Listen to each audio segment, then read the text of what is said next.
Ladies and gentlemen, lend me your ears and your eyes. Diva Divine Light, live from Brooklyn, New York. Know the lane for what you saying, yo. Silly with my 9 milli with the dilly, yo. When I be on the mic, yes, I do my duty, yo. While up in the club, I be while in the studio. You don't wanna vibe, nigga, really and truly, yo. My main thug nigga named Julio, he moody, yo. I'm a nigga that'll slap me with the tulio. Bitch niggas scared to death, act fruity, yo. Fuck that, look at shorty, she a little cutie, yo. The way you shake it, make me wanna get all in the booty, yo. With no delaying for what you saying, yo. Diva Divine Light. Really my heart to be. Fuck me, see, that's what you got for me. Good boy, the kids with my eyes to see. Still $1 in the place to be. If you really my heart to be. Fuck me, see, that's what you got for me. Good boy, the kids with my eyes to see. Still $1 in the place to be. If you. You're watching Diva, the Divine Light. A fun-loving, caring, passionate person who talks about sex, celebrity, and real-life issues, and even abuse. So hit that like button and make sure you share the show. Really my heart to be. Fuck me, see, that's what you got for me. Good more than kids with my eyes to see. Still $1 in the place to be. If you really my heart to be. Fuck me, see, that's what you got for me. Good more than kids with my eyes to see. Still $1 in the place to be. If you really my heart to be. Fuck me, see, that's what you got for me. Good more than kids with my eyes to see. Still $1 in the place to be. If you really my heart to be. Fuck me, see, that's what you got for me. Good more than kids with my eyes to see. Still $1 in the place to be. If you. Here comes the pitch, and it comes in wide. On the combo.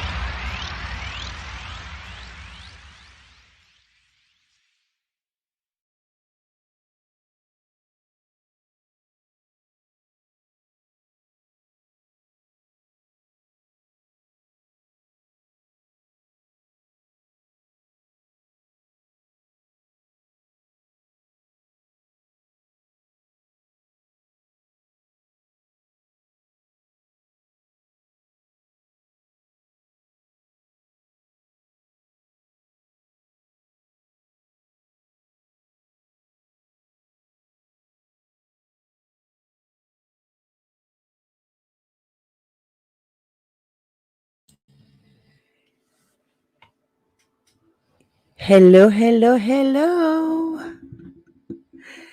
Good afternoon, guys. How's everybody doing? Don't worry, your girl Diva did not drown in New York, okay? I didn't drown, guys. I wasn't swimming in water. I wasn't floating on the boats. Ah, man, but yes, it's a mess out here, unfortunately. We went through some bad weather. Internet was acting up and stuff. So, and then I was busy doing taking care of business, so I wasn't able to come on when I did originally schedule this live. Unfortunately, things came up, so it is what it is. Life shall continue. So, how is everybody out here today? It is Saturday. Saturday, September 30th, guys. Can you believe that? We're already about to approach Halloween, Thanksgiving, and Christmas, y'all. It feels like it just went too fast for me. Hey, Miss Me, Miss Mo, what's up, lady? Bev Davis, how are you? Cherie, what's up, baby? Daughter of the Most High, what's up, lady? How are you, honey? Kayla, mi amor, ¿cómo estás, mi amor? Hello, baby. From the other side of the world, I love you. How are you, babe? From up top north, how are you, my love? Well, it's good to see you guys in here with me. So, Don Russell, I can't with him. He's another one. I just, you know, he involved himself like a super fan, right? Just like this other super fan out here. Involve themselves, get locked up, and then want to start acting scary when the shit hits the fan. Like, you do the crime, you do the time. You want to be dumb, go on ahead with yourself and be dumb. What's up, open-minded? Brooklyn in the building. What's up, lady? Hey, a little bit of that with Carla. Hi, baby. Hi, Carla. How are you? So, unfortunately, these super fans come out here, put their capes on, fly, try to be Captain Save-A-Hose, and then get fucked up at the end, and then want to blame everybody else for their problems but themselves. Like, you were the thudun who decided to throw yourself in some shit that had nothing to do with you because you wanted to be a super fan and be a Captain Save-A-Ho. Mm, mm, mm. I don't get it, y'all. I don't get it. I think everybody's throwing themselves out there for this man because they think that this man is going to come and reward them with stuff.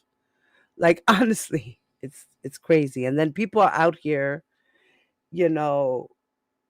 fighting one another on the opposite side. They're fighting each other. They've always been like that.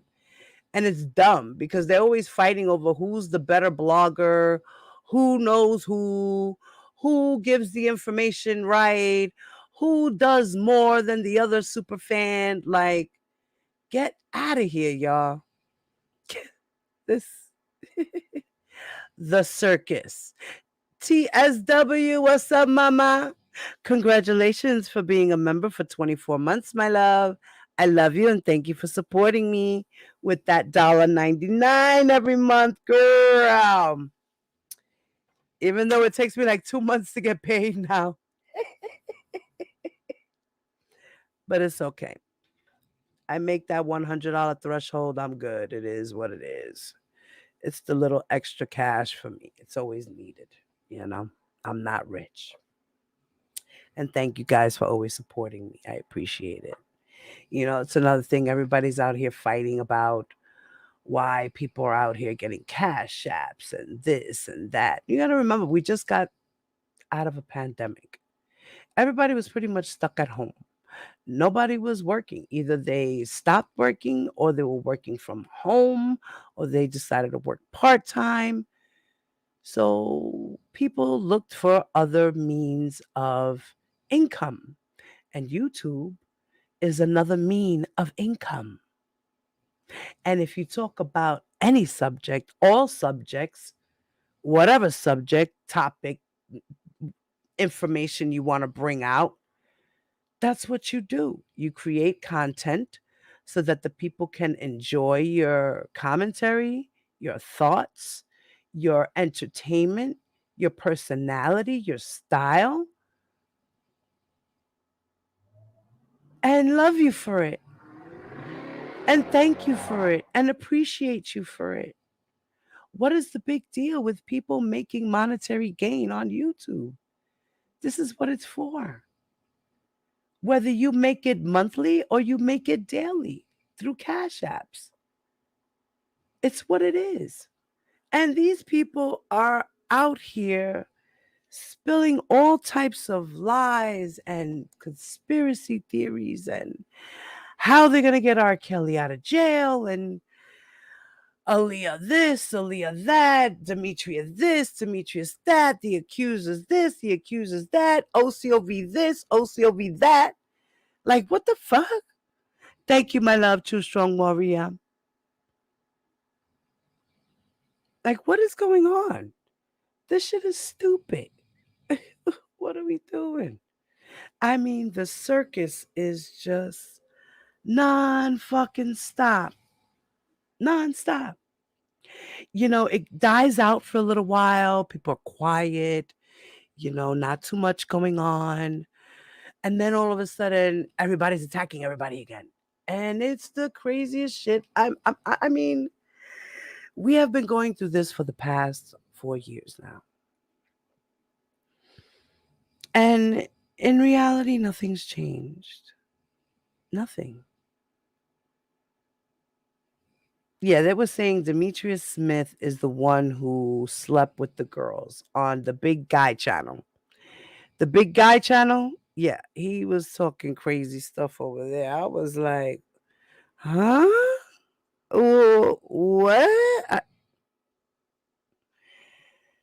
And then Dana get talking about Lisa Van Allen was she did 3 lawsuits against R. Kelly and got paid 3 different times. I'm like, she did a lawsuit? Wait a minute. When did she do a lawsuit? Because I remember R. Kelly just paid her under the table for bringing back the tape. There was no hearing. There was none of that shit. It was just take your money, give me my shit. That was it. There was no lawsuit, civil suit to get paid, or none of that. Now, yes, because of what Don Russell did when he made that threat to the theater. Yeah, now she's suing him for money. Back then, it was just, he said, listen, I'll give you X amount of money so you could give me back my tape. So, I don't understand. What? And Kaleidoscope. I can't with her and her kaleidoscope ass. But I'll be giving you all the content forever now, and nobody seems to understand because you're a bunch of and badoop and ba-da-ba-da. And I'm like, girl, you just be sticking and pasting and posting and talking shit. I'm confused. So what are we supposed to do with this information you give us? Look at it and go, oh, okay.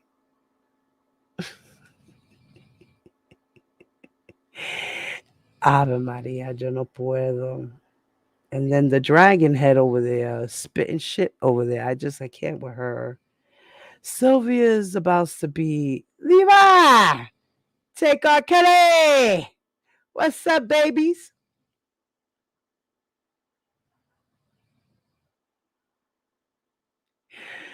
I cannot with you, Levi. Levi. What are you talking about, Kedike? Don Russell and my cousin Rob alone is gonna be smoke. Like, and I'm supposed to be scared because of what? Levi. Candy! My baby. Hi.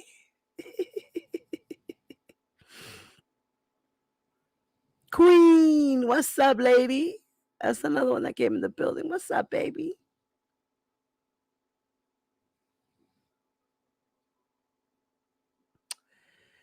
So, Levi, just sit back and relax, okay? Just sit back and relax, all right? Calm your ass down. Don't get your panties in a bunch, bro. Come on. Saturday, take a sip of Henny. You'll be all right. So, and Levi, R. Kelly's never getting free. Just to let you know, okay? What you're doing is not going to help. It's not going to happen. It's not going to happen because your boy is not innocent. Oh, God. And he's being charged with what he's being charged with, no matter what. And he's been convicted in 2 different jurisdictions. Okay. Federally, twice. He got lucky. You know, there's a lot of things that happened to him that he's been very lucky for. He got acquitted in 2008. He didn't get charged with more pornography in 2004. He got 6 charges dropped in Chicago on a conspiracy that we all know is probably the truth, but too bad 3 people were dead. So therefore they couldn't come to testify against him, which I think if those 3 people would have been there, I don't think those conspiracy charges would have dropped, honestly. So then we have There's 2 state charges, right? Minnesota and Chicago. He got lucky there. You see, he's a lucky man. But God wants him to sit his ass down. You see that? He's doing what he needs to do. And that's some time for his crime. Okay? Let him sit down for a little while. If he gets lucky on his appeal, then that's good for him. But he still needs to sit down. And that's what he's doing. If he's lucky, he's lucky. That means God was on his side. God said, you know what? You did talk to me, and I forgive you, my son. May you please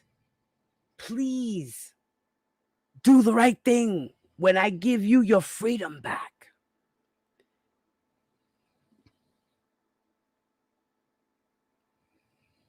That's if. So, and Don Russell, like I said, was a super fan, like all these other fucking super fans who decided to throw their neck out there for R. Kelly. Like Richard Arline. Richard Arline was dubbed a nephew. He was dubbed a nephew. And R. Kelly did a whole crawl up on the kid, whooped out his dingaling, and said, now I dub thee nephew. You are now officially a part of the family. Wop wop. Okay. Let's not forget that. Okay. And then he threw himself out there, and he got lucky because he wound up being a victim of R. Kelly. So he wound up doing time served. Okay. He got lucky. And Michael Williams is doing time for it's either for R. Kelly or for Cash Jones, towards Angelo. We don't know. It was maybe something towards Azriel for R. Kelly. We don't know the real truth there because unfortunately, Michael Williams' paperwork was pretty much all sealed after he did what he had to do to confess and plead guilty. So we didn't really see too much about that. We just saw what the complaint was, and that was about it. All the other paperwork is pretty much sealed. So, you spoke with him yesterday, Levi. How's he doing?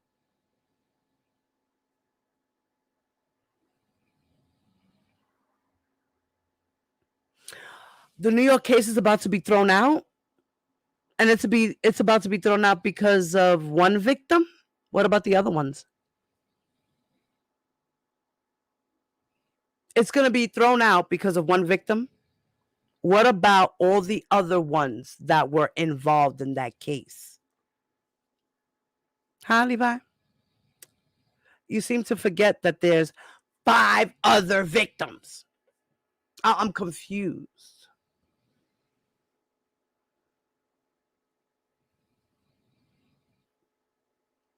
Mommy, we're waiting for oral arguments, Queen. It has to be put on the calendar. It's not on the calendar yet. I've been checking the calendar. It's not on the calendar yet. In a couple of weeks, I'll check in it for November and December.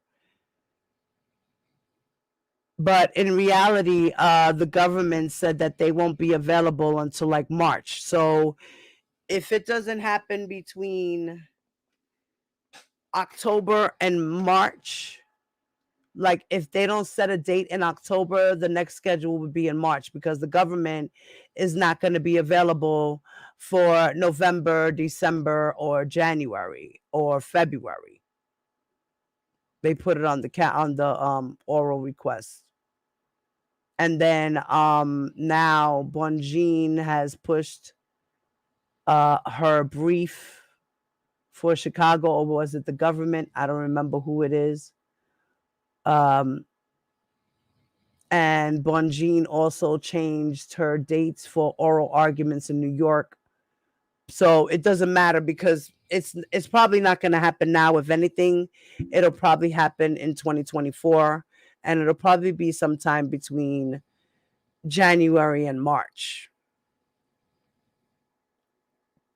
So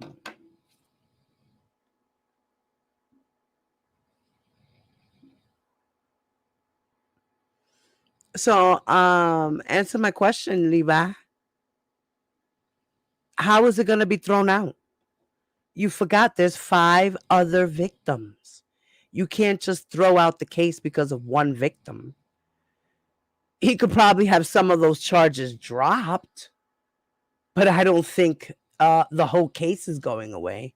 You're crazy. Unless you have other evidence about these victims, these other 5 victims, okay, these other 5 Jane Does and their parents, then the whole case is not going to be dropped. So, what are you talking about?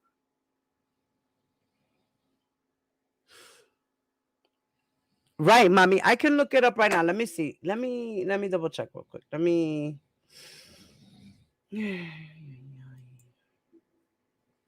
see if I can bring it up. Hold up.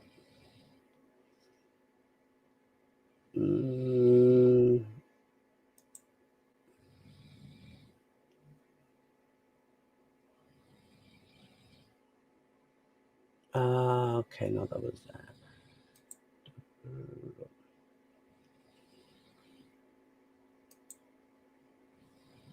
Okay, no, this is the Second Circuit. Nope, sorry. There we go here. Hold on.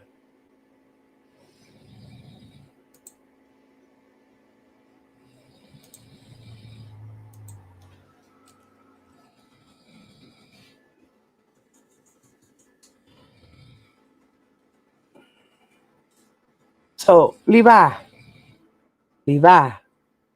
are you going to answer my question, Levi?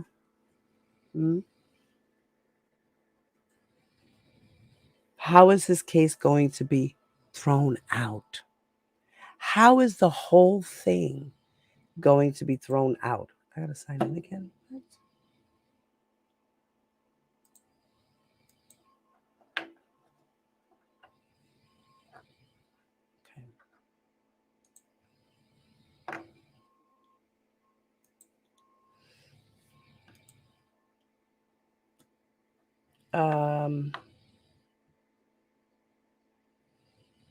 That's the case number again. 22.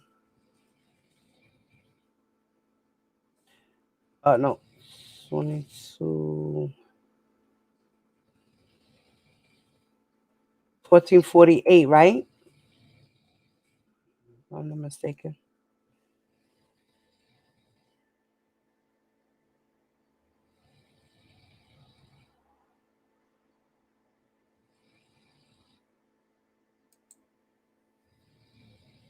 Right? It's 22.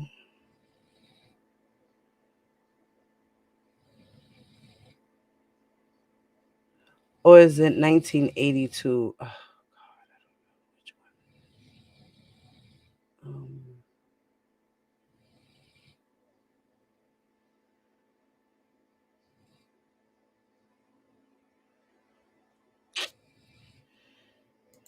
one.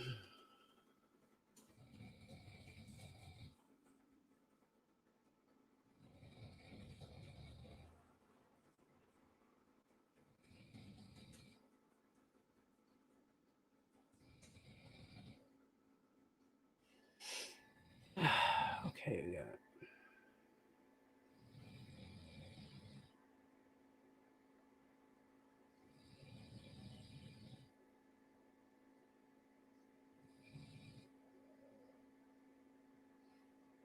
Oh no, it's 1481.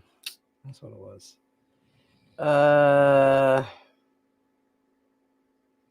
Right, let me see.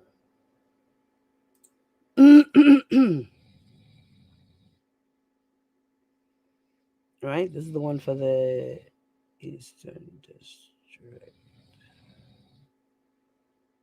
Oh, 1982. Oh, okay, wait.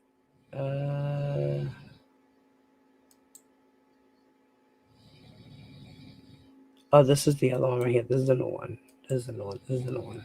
It's the old one. Let me close this one.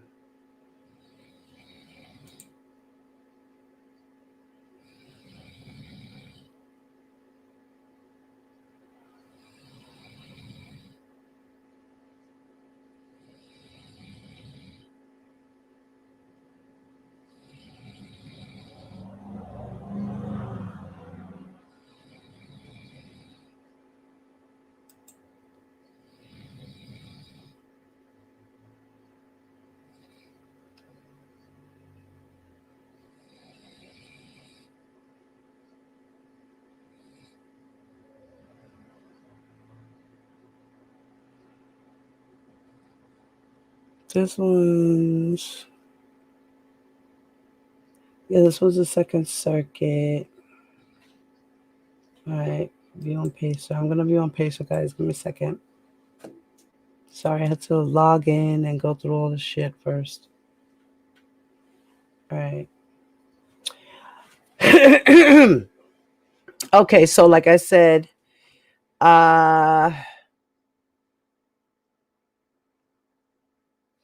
oral argument statement on behalf of Bonjean, filed on September 15th of 2023. Let me, okay.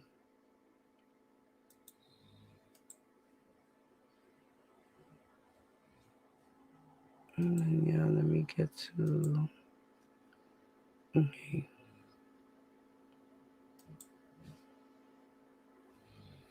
All right, so in her first one here, she said that for oral arguments that they have to list any dates, including religious holidays, that fall in the interval of 6 to 20 weeks after the due date of the form, so that the person who will argue is not available to appear in court. So these dates that she put in here are the dates that she's not available to appear in court.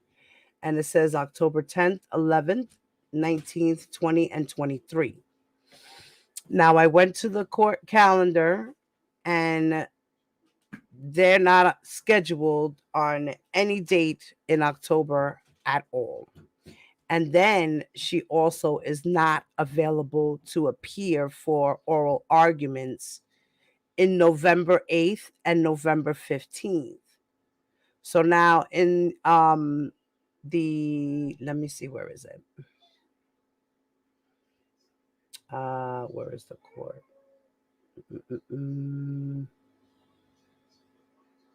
Oh, no. Okay, here, court calendar. And like I said, when I looked in the Second Circuit Court of Appeals, their oral argument calendar, they're not scheduled at any time in October. And on the October schedule, they only have hearings from the 2nd to the 13th. That's, of course, not including the weekend, okay, because the weekends, they don't work on the weekend. So it's from the 2nd to the 13th. And then the 16th to the 27th, there are no hearings at all. No oral argument hearings at all put on the calendar for those dates at all. So they're all like open. You know what I mean? So I don't know if maybe the judge is taking a vacation or there's a reason being why there's certain things going on that these dates are not available according to the court. And then they have October 30th and 31st available. But R. Kelly is not on the list. So now when I go into the month of November, they only have the dates of the 1st, 2nd, 3rd, and then the 28th that is filled with oral arguments so far to date right now. So there's nothing else put on the calendar for the month of November.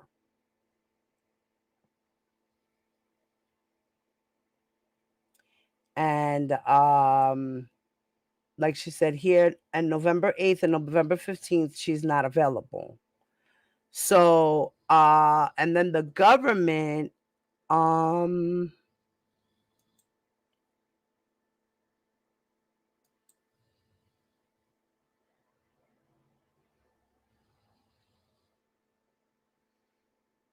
why did she put that in twice? Okay, and then the government, where was this?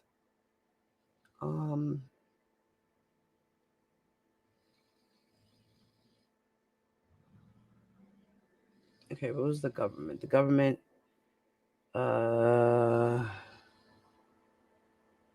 okay. So the government, oh, did it open? No. No.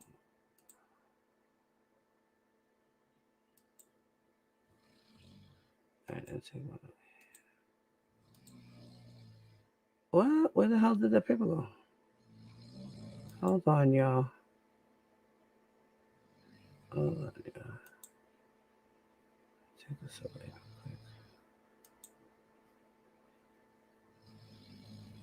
Let's take that away. Okay. There we go. Okay.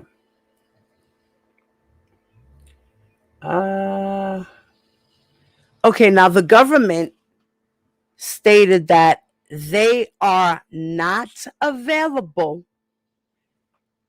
between the dates of November 14th of 2023 through the date of March 8th of 2023.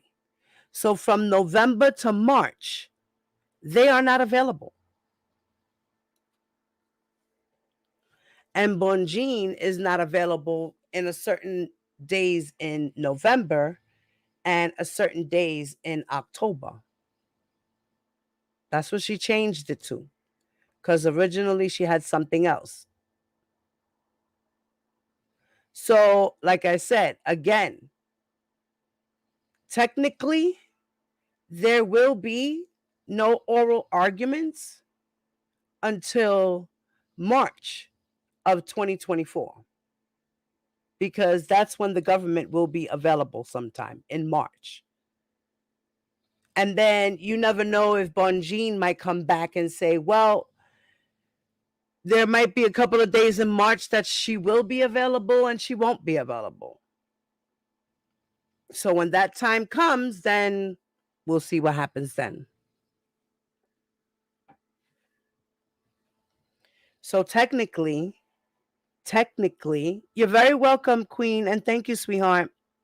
So technically, they are not going to have oral arguments until March of next year. So from now until March, his case is pretty much going to be dead. You know, unless Bonjean throws something in there or whatever have you be. But right now, his case is going to be quiet from now until March, basically. There's not going to be anything going on except for Chicago. Now, I forgot what Chicago is. Chicago, we're waiting for, matter of fact, October, I think, 10th will be the government's reply brief for the Chicago case, for his appeal in Chicago, October 10th. Because it was originally supposed to be October 2nd, but I looked in it, and they changed it. The government, or Bonjean, I forgot who it is, changed the date from the 2nd. I mean, the government. The government changed their date. They got an extension granted from the 2nd to the 10th. So now their brief, their appellee brief, which is the government, they're responding to Bonjean's brief. Okay. Matter of fact, which I believe, I don't remember if Atmos read that. Did he read? No. He was reading the Eastern District of New York, I believe, yesterday. He read that. I seen his video this morning, by the way. He went over the appeal. And I think it was for the acquittal. I don't remember which appeal he read, but it was the appeal for either a new trial or an acquittal. I don't remember which one it was. I forgot. But so that's what's going on right now, guys. All right. Okay, now let me okay, let me put this down. Let me go back. Okay. Hey, Rockin'. What's up, lady? How are you, sweetheart? Hey, Aisha. What's up, mama? Anybody else woke up in the building?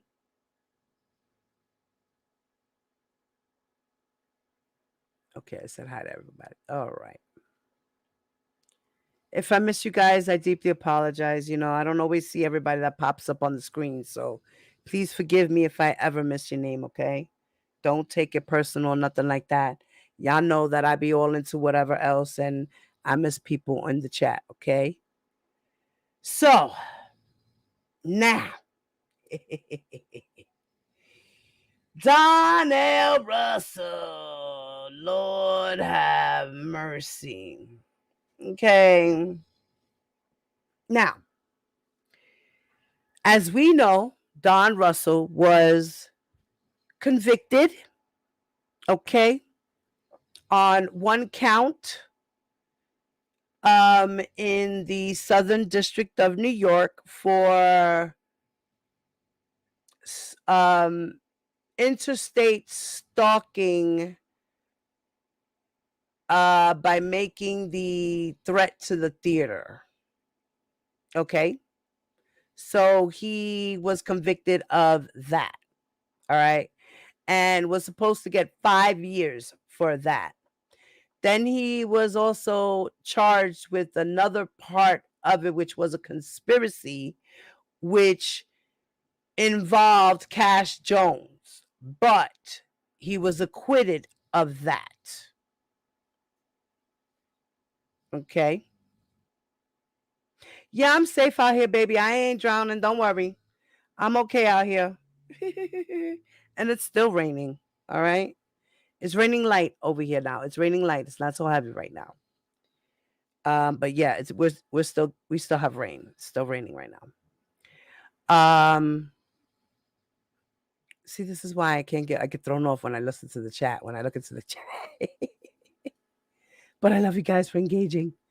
So now he got charges dropped for conspiracy, okay, to commit the threat or whatever it was, the plan, I forgot, but his charge was dropped. So he only got convicted for the one charge of interstate stalking or threat or whatever it was, right?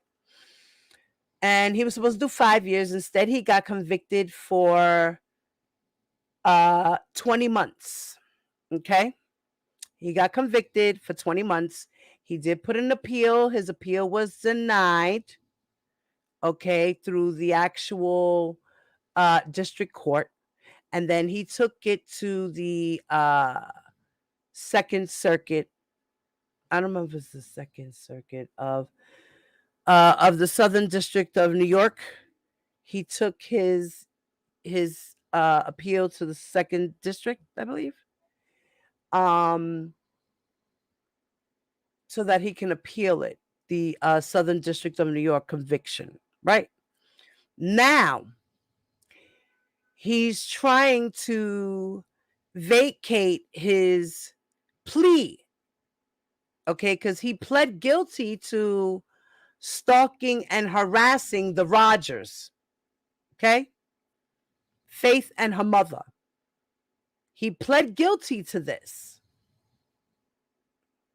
His lawyer suggested that he should plead guilty. He decided to do it. And my thing is, he's trying to appeal this now. Okay? He's trying to appeal it. And I don't think you can appeal it. I saw a video. I didn't get to see the whole video. But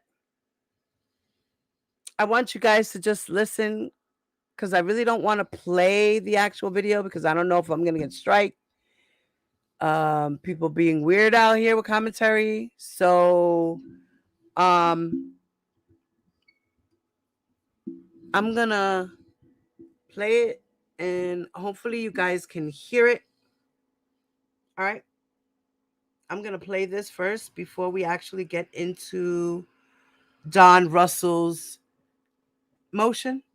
Okay. And I got to charge my phone now. So while this is playing,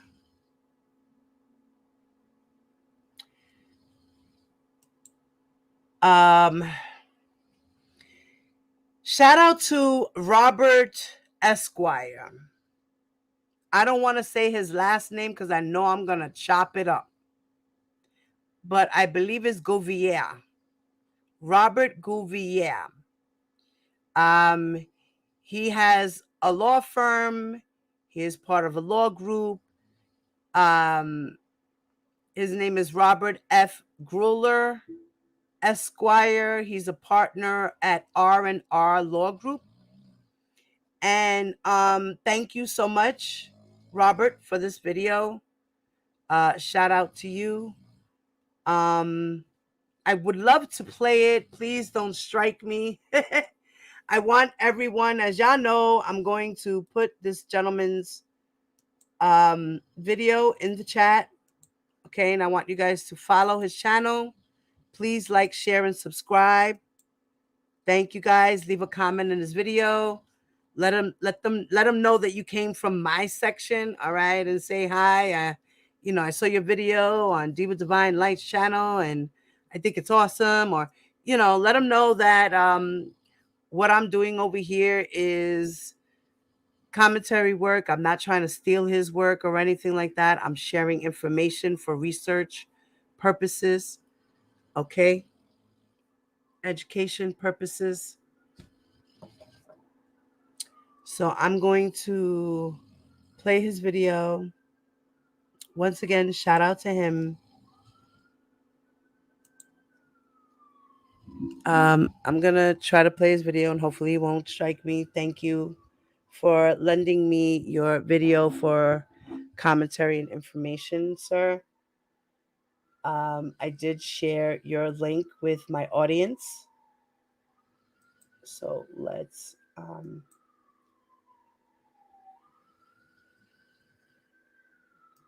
Now, the title of the video is called, "Can I Get Out of My Plea Deal If I Have Already Accepted It?" Okay?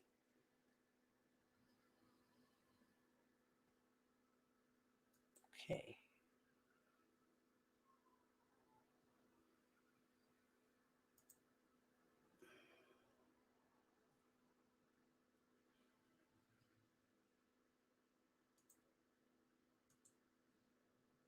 Okay.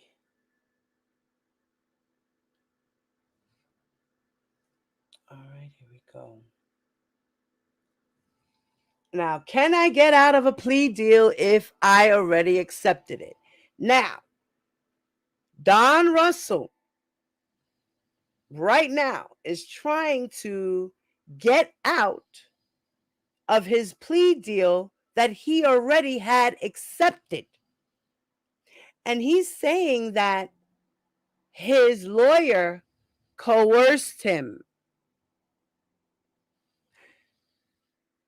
Yeah, he did. Now, my thing is, when you're in the middle of this proceeding, the judge will ask you, were you intimidated, coerced, or forced to come to this exception, conclusion, whatever it is, right? And then the defendant has to say whether they were or they weren't, right then and there. Yes, Your Honor, the judge, yes, Your Honor, my lawyer over here said that he'll buy me a car if I plead guilty. You understand what I mean? Like, you get it? You know what I mean? he said if I plead guilty, I'd only do 1 year, so I might as well take it because it's the best thing for me and da-da-da-da-da. But I didn't feel comfortable with it. I really didn't want to, but he kept drilling me and drilling me and drilling me. So I feel like I was coerced, Your Honor. No, he said, yeah, I take the plea deal, Your Honor. That's it, that's all. And kept it moving. And took his 1 year and walked off. No, wait, was it 1 year in New York? Yeah, 1 year in New York. He only got 12 months for stalking and harassing the Rogers. Okay? And he's crying like a baby. But yet, you want to put on your cape and be a Captain Save-A-Ho. What? So let's listen to Mr. Robert Esquire. Don, if you're listening, please take the advice of Mr. Robert. Okay? In today's video, we're talking about plea deals and answering the question, can I get out of a plea deal if I already signed it and accepted it? The answer is you can, but it's very, very, very difficult to do so. So a plea deal, a plea agreement is an agreement entered into by the defendant, the person who's been charged with a crime, the prosecutor's office, and the court. So the prosecutor will propose a plea deal, which should be a much better deal than what the original charges you were facing. If the defense decides to accept it, we execute a document, we go in front of a judge.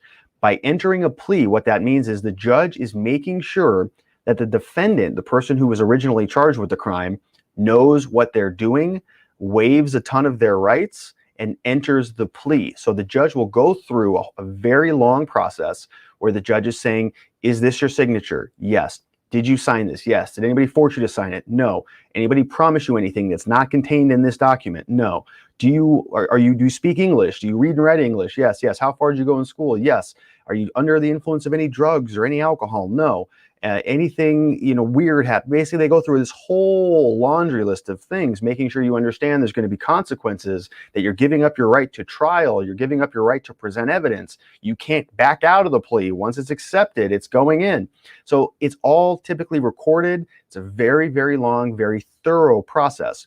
So if you enter that plea, and then you go home or you spend the night and you wake up the next day, or you get bad advice and you say, from somebody who says you shouldn't have done that, you thought maybe you made a bad decision, can you get out of it? The answer is really no. You have to show what's called a manifest injustice. This means it's a very, very high standard. So just because you were a little bit confused on something, or because maybe you thought you could have gotten a better deal, those aren't what are called manifest injustices. This means that the injustice is so great, it's so big, that it kind of shocks the conscience. It shocks the court, shocks the prosecution, the defense. It needs to be something very, very big in order.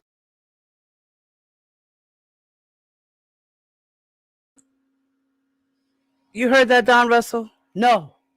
No. Unless it's something that's going to shock the core of the people and it's an unjust against you. Only then can you reverse that. But what are you complaining about? Like, you just when did he turn himself in? In May, right? May of 2023. I don't remember the date, but May 10th or something like that. So from May of 2023, okay, to May of 2024 is when he should be released, right? Right? I wonder if I can,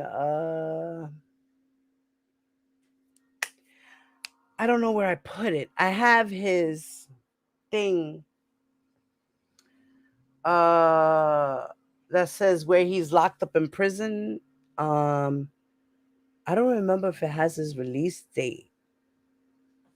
I think it does. But it should be sometime then, right? But come to find out, he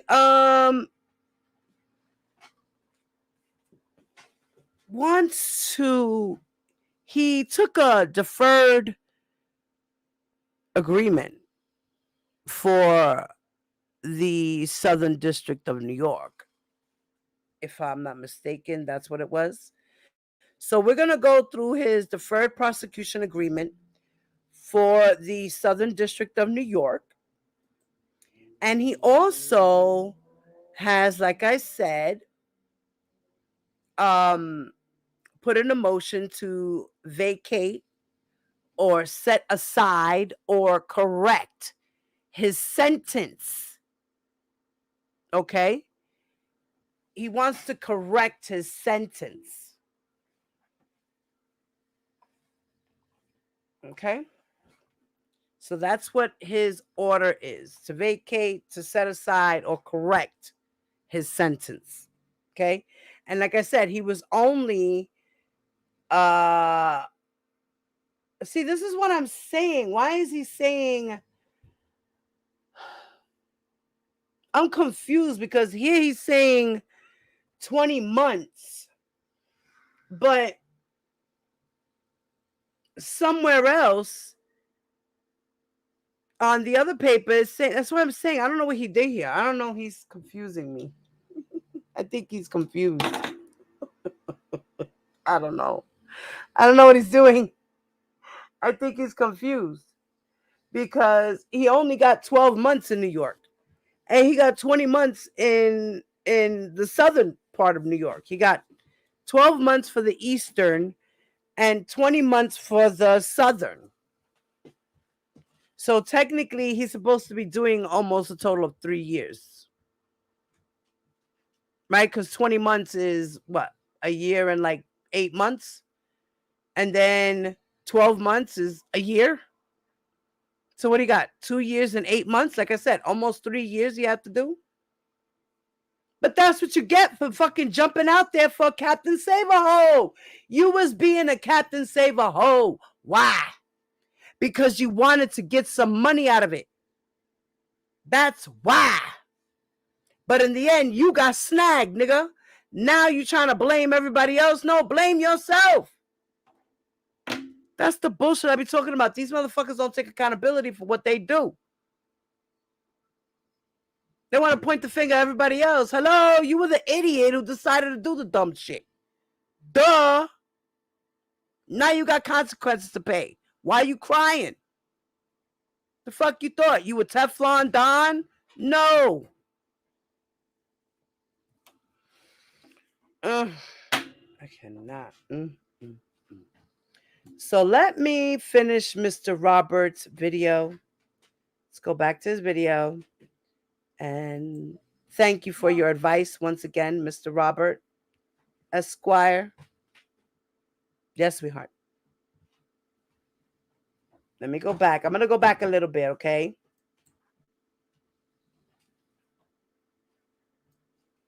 Next day, or you get bad advice and you say, from somebody who says you shouldn't have done that, you thought maybe you made a bad decision.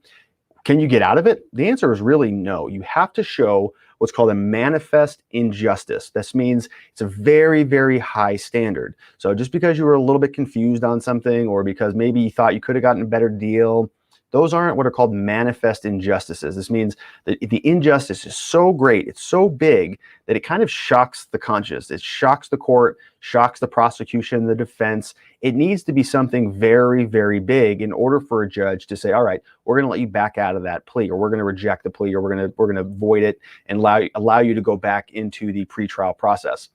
It's very difficult to do. So this is why it's so important that you speak with your attorney, you speak with your friends, your family, you understand the decision, you understand the consequences. Sometimes what will happen is people will enter a plea on a minor type of case, in their opinion, a domestic violence offense or a criminal traffic offense or a first offense DUI.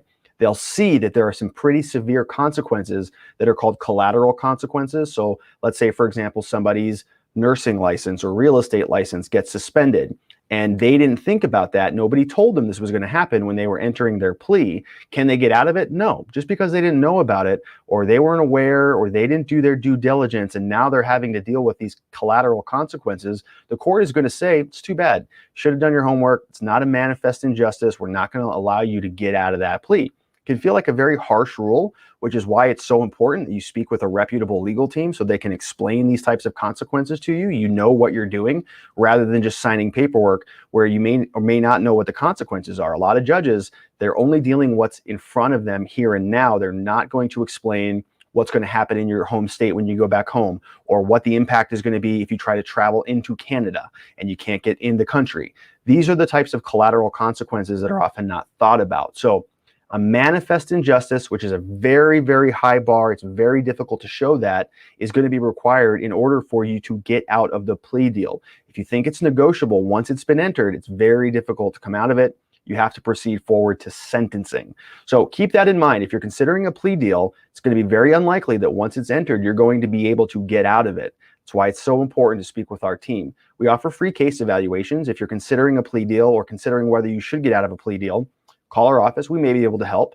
Manifest injustice, it is possible to get out of one, but the facts have to be right. So give us a call. We offer a free case evaluation, literally nothing to lose. We look forward to speaking with you soon, and thanks for watching.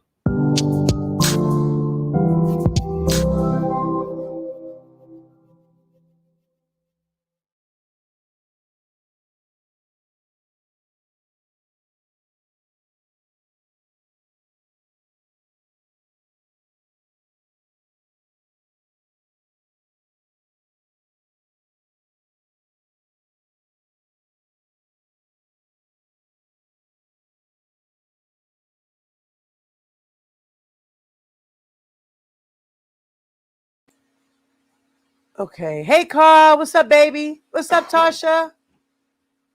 Hey, Lovelace. What's up, mama? Let me, hold on.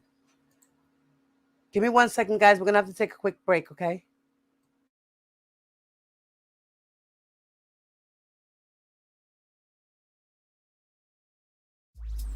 You are watching Diva Divine Light. You can fuck with me if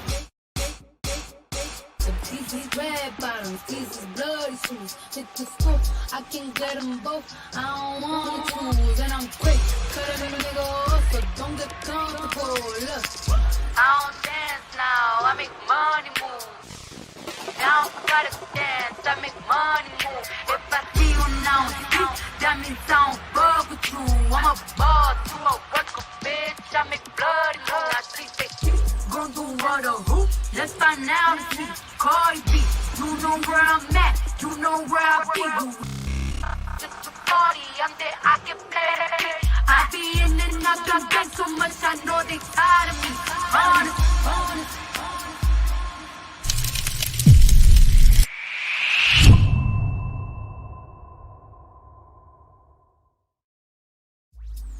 You are watching Diva Divine Light. You can fuck with me if these is red bottoms, these is bloody shoes. Hit the scoop, I can get them both. I don't want to choose, and I'm quick. Cut a little nigga off, so don't get comfortable. Look, I don't dance now, I make money move. Now I gotta dance, I make money move. If I see you now, that means I don't fuck with you. I'm a boss, you a worker, bitch. I make bloody move. I think they gon' do what a hoop. Let's find out and see. Cardi B, you know where I'm at, you know where I be. Just a party, I'm there, I can play.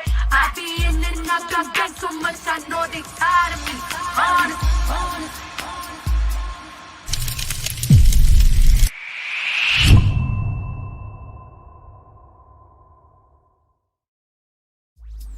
You are watching Diva Divine Light. You can fuck with me if these is red bottoms, these is bloody shoes. Hit the scoop, I can get them both. I don't want to choose, and I'm quick. Cut a little nigga off, so don't get comfortable. Look, I don't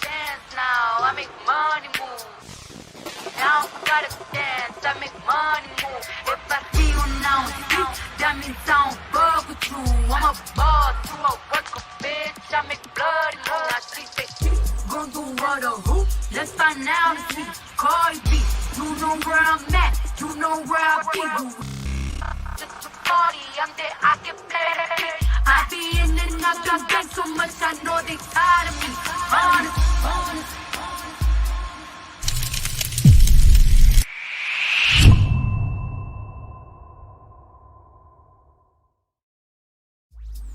You are watching Diva Divine Light. You can fuck with me if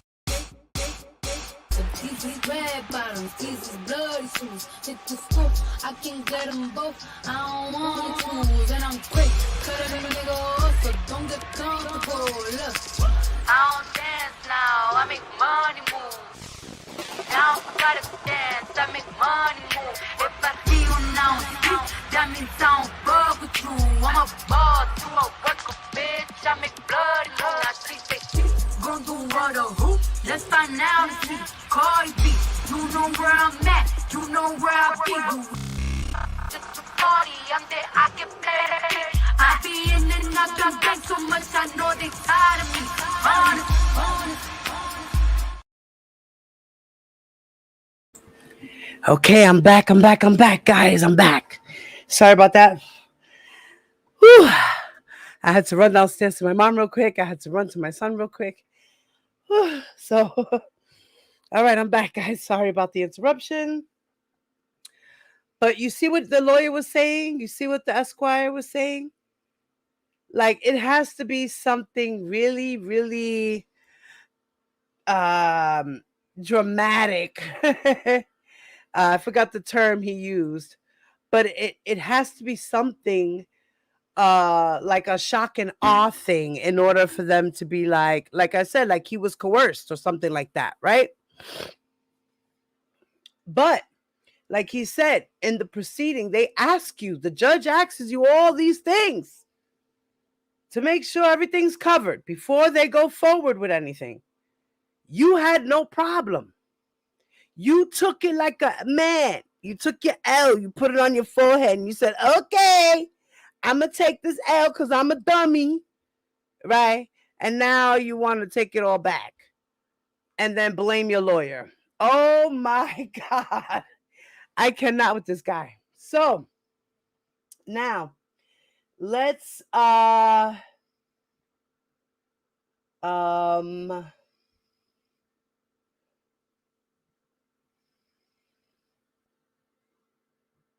okay, now my thing is, in the Southern District of New York, so he got a concurrent. So I that means that both of them were put together. So once he's done 1 year, he's doing 1 year for the two cases, right? Because he got 1 year for one and 20 months for the other. So once he's done with 1 year, he's done with the 1 year in one case. He don't have to worry about that one no more. Then he has to complete the other 8 months for that crime, for that other case. Because he already did a year. Now he got to finish his 8 months out. Because he did a year over there and he did a year over here together at the same time. That's concurrent. Because consecutive would be, he would have to be the 2 years, do the 2 years, and then the 1 year after. No, he's doing the 1 year and the 2 years together. So if he completes 1 year in one case, he completes the other year, another year in the other case. But it's crazy to me because you... So let me get to the document. Let's do that.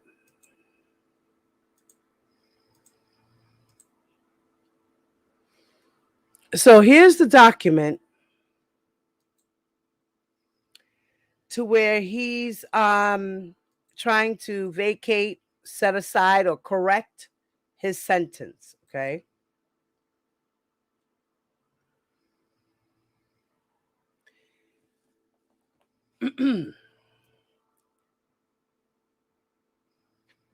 Now, he is in Sandstone Federal Correction Institution. Okay. So he's in the Sandstone FCI. All right. And this is his motion. His prison number is 1974-510. And he's saying that his motion is for the name and location of the court which entered the judgment of conviction, which is the Eastern District of New York. And he filed this in the clerk's office in the U.S. District Court of the Eastern District of New York on September 19th. Okay, we are now in September 30th. So this was just about 2 weeks ago.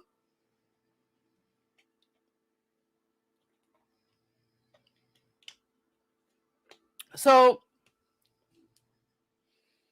this is his motion that he filed, and the case was 20 CR 427. And his length of sentence, it says 20 months. But I'm like, 20 months? Didn't he get 12 months? What? That's why I'm like, why he put 20 months here? That's wrong. That's incorrect. Because he got 20 months in the Southern District of New York. And he got 12 months in the Eastern District of New York. So why is he saying his length of his sentence is 20 months? And as we know, this was received in a pro se office. So he's representing himself. Okay. And the nature of his crime is interstate stalking. And like I said, he did interstate stalking with the Rogers. So he pled guilty for stalking the Rogers family. Okay. Then it says, what was your plea? He pled guilty. He pled guilty.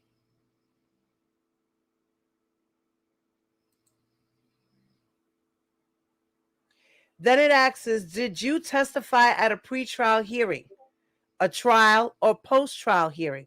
He said no. There was no hearing because he pled guilty, right? Did you appeal from the judgment of conviction? He said yes.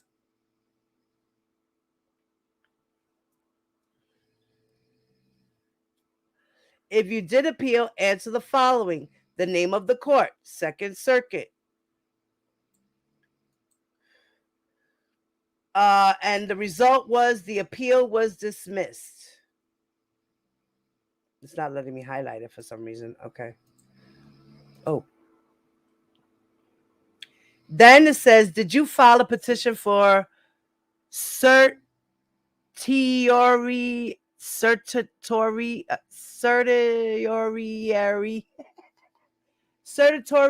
I can't even say that. Don't make me say that.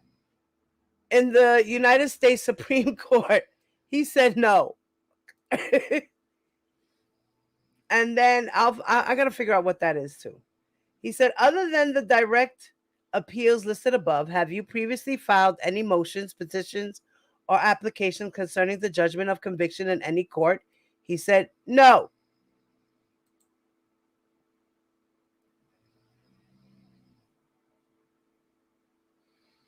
And they asked a bunch of other series of questions. Then the next one is, for this motion, state every ground on which you claim that you are being held in violation of the Constitution, laws, or treaties of the United States. Attach additional pages if you have more than 4 grounds. State the facts supporting each ground. Any legal arguments must be submitted in a separate memorandum. Ground number 1. Russell was convicted in violation of his Sixth Amendment right to the effective assistance of counsel. So this is what he's complaining about. Okay, ground number one. He's saying that he had an ineffective assistance of counsel. Now, this is his supporting facts. And it says, do not argue or cite law. Just state the specific facts that support your claim. So he has to support facts that are claiming that his conviction was in violation of his Sixth Amendment right to an effective counsel. Oh, I forgot something. Give me a second.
Sorry, guys.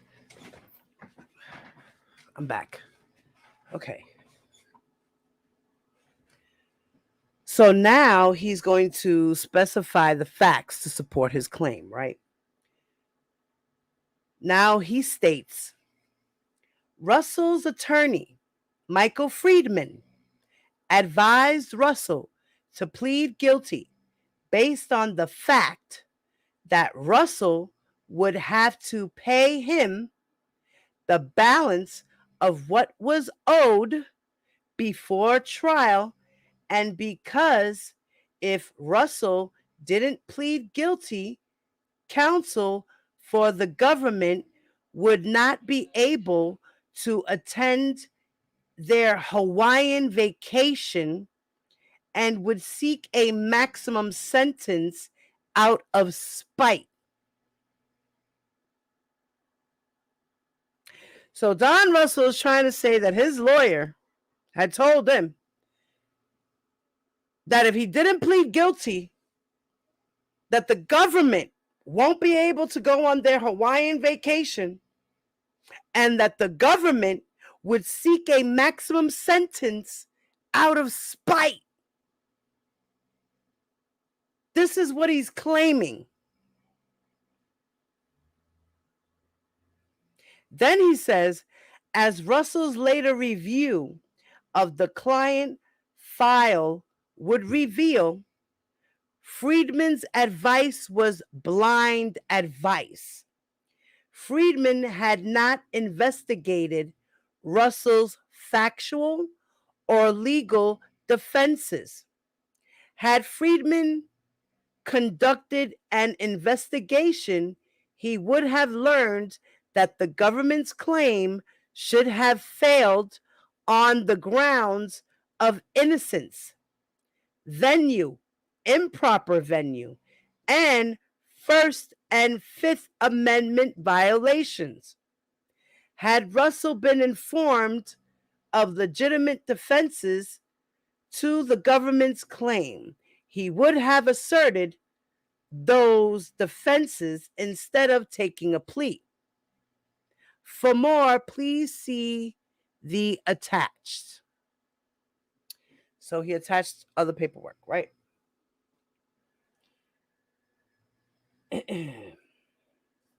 So now it says, if you appealed from the judgment of conviction, did you raise this issue? He said, no.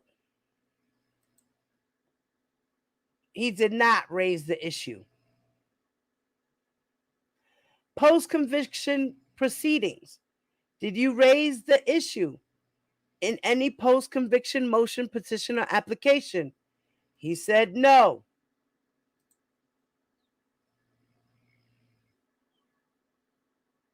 So this is a joke. They're going to throw this shit out.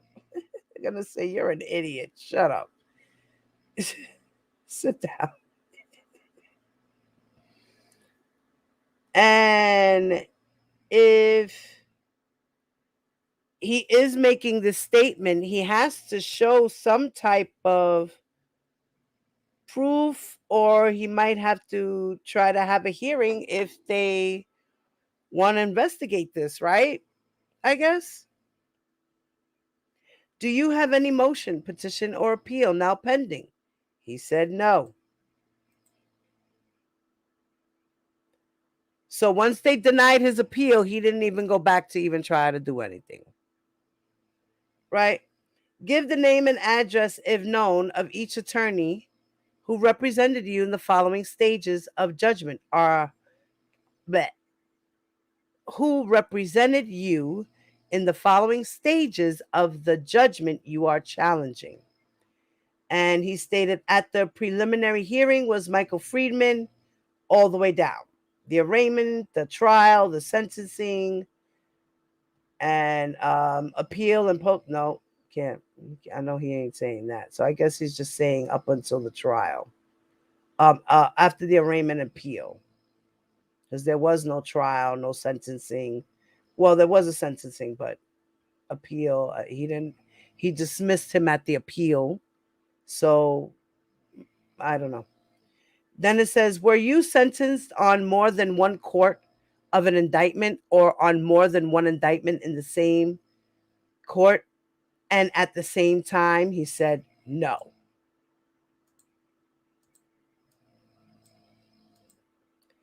Do you have any future sentence to serve after you complete the sentence for the judgment that you are challenging?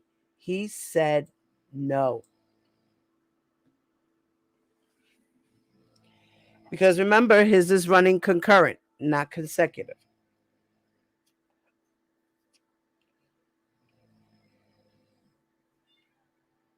All right, so now it says timeless of motion. If your judgment of conviction became final over 1 year ago, you must explain why the 1 year statute of limitations. Oh, no. Okay. He didn't.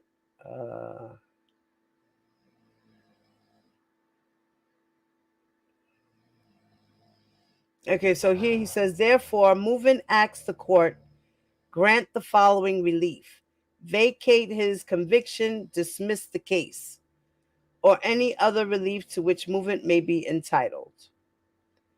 And he signed this on September 12th of 2023. And he declares and certifies that under penalty of perjury that the foregoing is true and correct, and that this motion under the 28 U.S.C. sections 2255 was placed in the prison mailing system on September 12th of 2023 and executed and signed on September 9th of 2023. Okay. Now, here is his memorandum, because remember they said if you needed more to say, you have to write a memorandum. So here's his memorandum in support of his 2255 petition, which is also what we know as to be the petition to vacate, petition to acquit, right?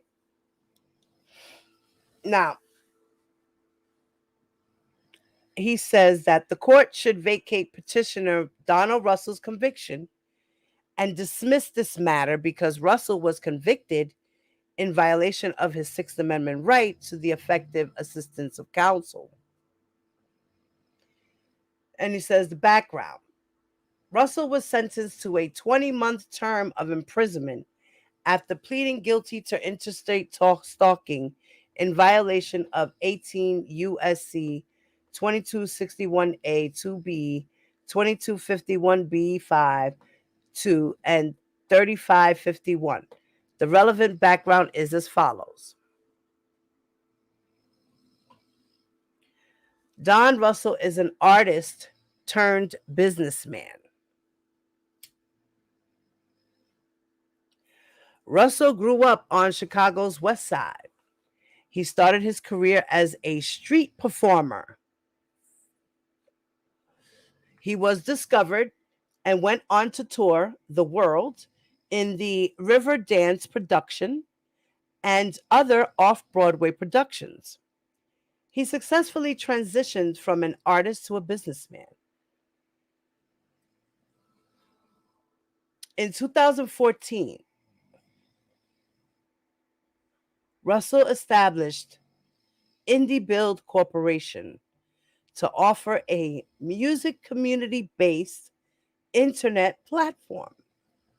In 2018, he founded a non-for-profit, the Altitude Program, that was in the midst of restoring a 5-floor commercial building on Chicago's Westside for the development of a multimedia content fulfillment center.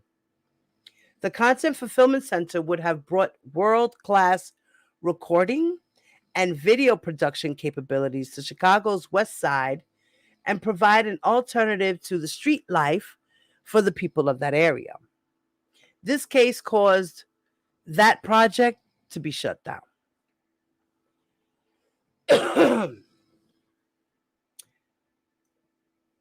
Russell knew R. Kelly from their street performer days and had become associated with him only shortly before this case.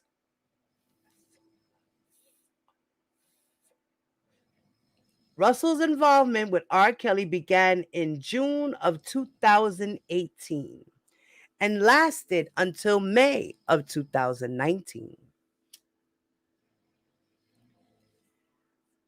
R. Kelly's sexual misconduct had started and ended well before Russell became involved with R. Kelly. Russell approached R. Kelly to try and sign him to the Indie Build platform. R. Kelly knew Russell was a businessman. Based on the trust they had developed as street performers, and based on the fact that R. Kelly was growing increasingly isolated, R. Kelly asked Russell to help him sort out certain legal and financial matters. Russell agreed to do so as an incentive for R. Kelly to sign with Indie Build.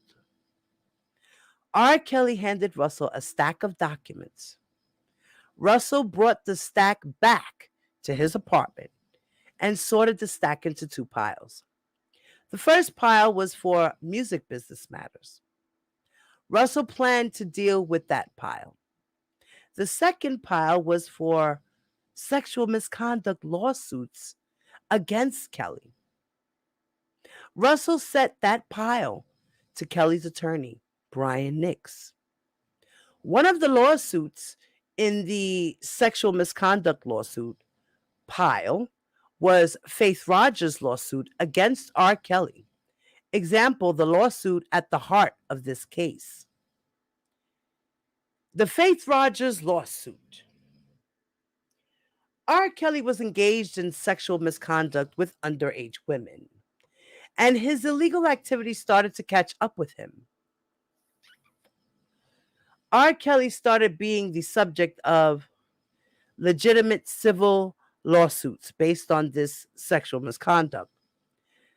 The Faith Rogers lawsuit was not one of these lawsuits. Faith Rogers is a Texas woman of legal age. She attended one of R. Kelly's concerts, managed to get backstage, and had consensual sexual relations with him.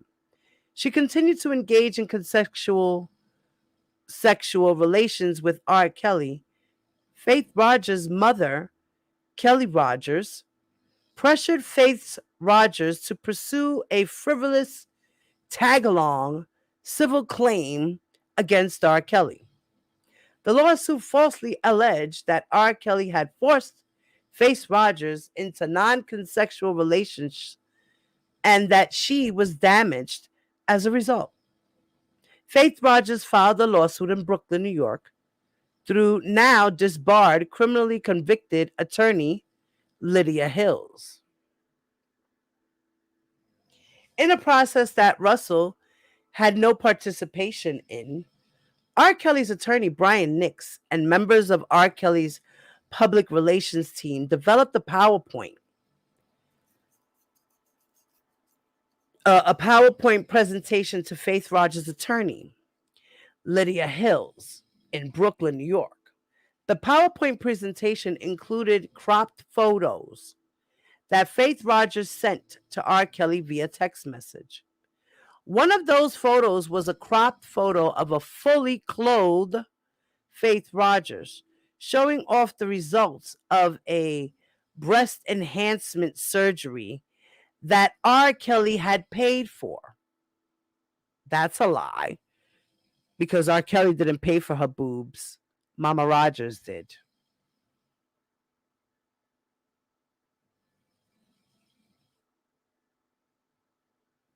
Another photo was a selfie that Rogers sent with the apparent motive to enticing R. Kelly to fly her to New York for a music awards show. The PowerPoint presentation included the distasteful statement that Rogers' extremities had not been revealed yet. The photos helped rebut the claims in Faith Rogers' lawsuit, though. Again, Russell had no knowledge or involvement in the litigation strategy, including the PowerPoint presentation or in mailing the PowerPoint presentation to Lydia Hills. Russell did learn about the mailing well after the fact. The evidence compiled by Nix demonstrated that Faith Rogers' claims were entirely invented. Her lawsuit was dismissed. New York law enforcement declined to prosecute R. Kelly based on Rogers' claims.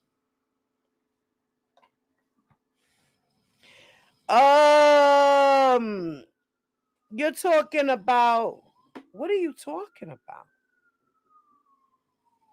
They wound up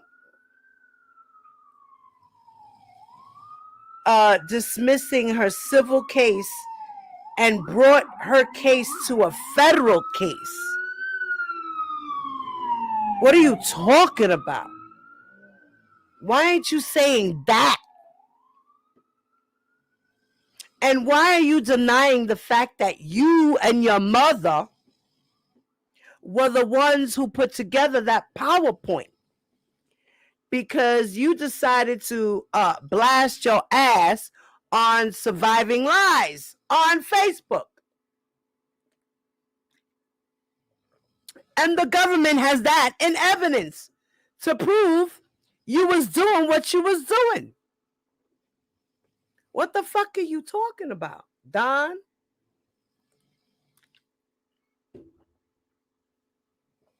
What? Boy, you better go sit down. Denied. This whole shit is gonna be denied. C. The Surviving R. Kelly docuseries. In an independent effort, Russell was addressing Lifetime's imminent publication of the docuseries Surviving R. Kelly. The docuseries, when published, threatened to materially impair R. Kelly's brand and his value to the indie build platform. Oh, Lord. Russell coordinated with the remaining members of R. Kelly's team to develop a strategy to counter the docuseries.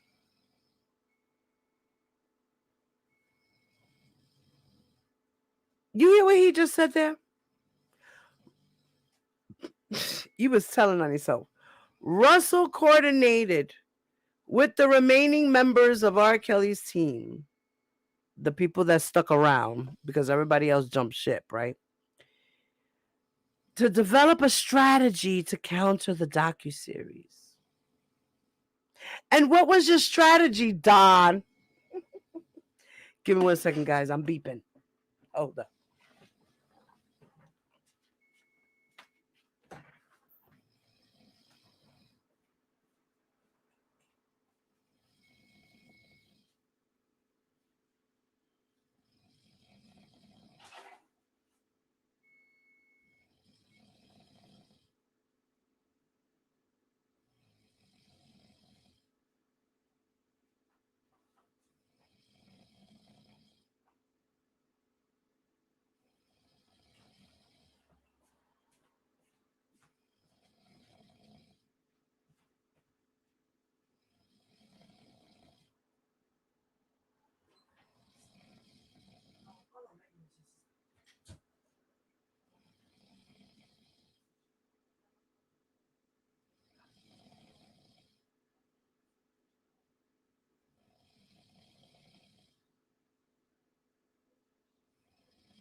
All right, guys. Sorry about that. I'm handling things in the background too. So now He talks about how R. Kelly's brand and his value to the indie build platform was impaired. So Russell coordinated with the remaining members of R. Kelly's team to develop a strategy to counter the docuseries.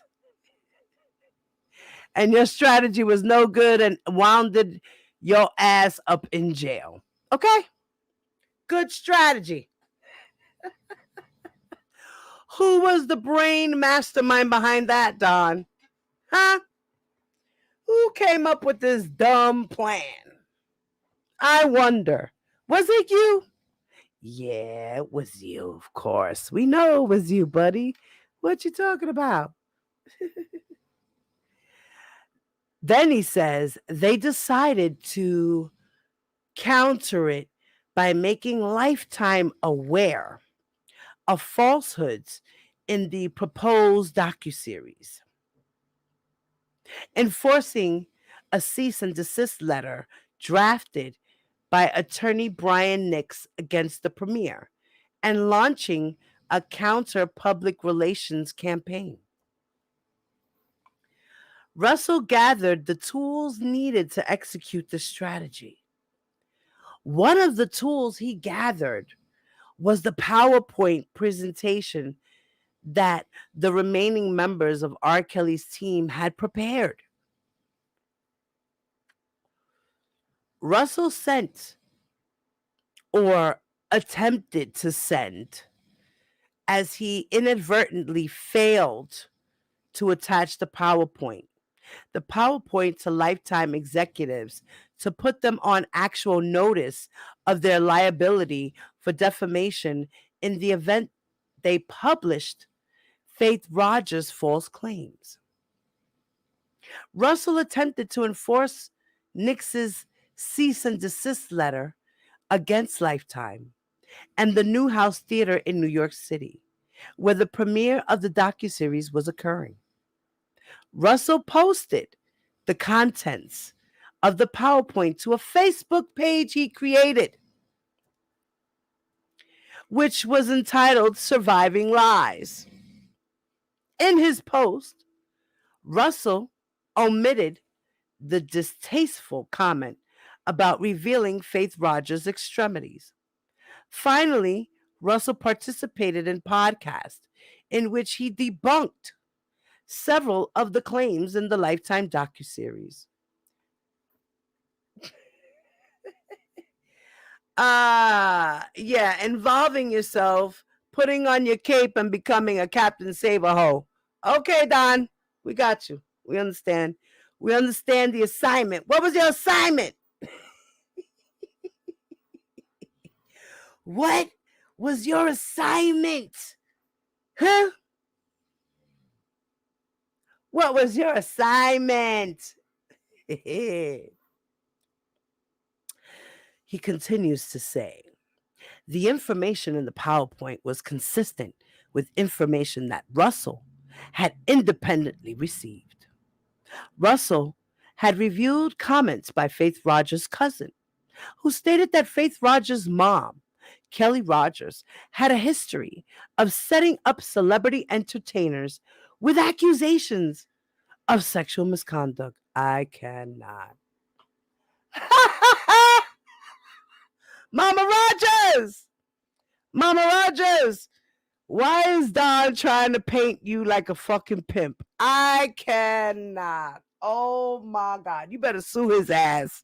Sue him for another $10 million. Mama, you want me to send you? I'm going to send you these documents, Mom. I got you. I'm gonna send it to you, Ma. I'm gonna send it to you, Ma. Pay attention to your Facebook, okay? Mom, pay attention. I'm sending you this document. He's trying to tell the fucking courts. And he's not even saying allegedly. Okay? He said Most famously, okay, Kelly Rogers was behind the incident in which a woman known as Summer Bunny had sexual relations with the celebrity rapper, only to turn around and sue him based on accusations of sexual misconduct. What?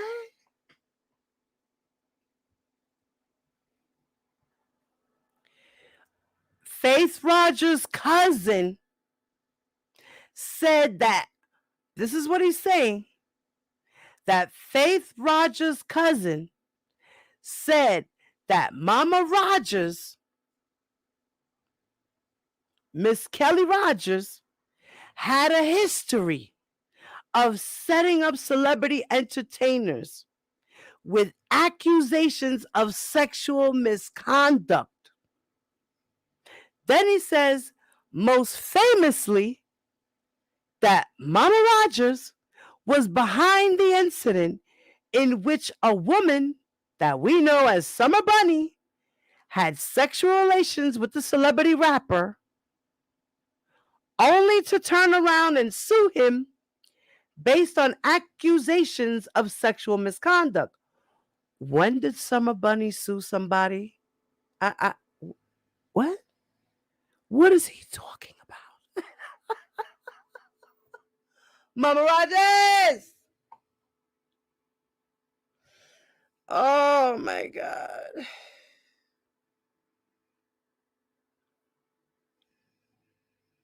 Is he fucking for real? Wait. Who?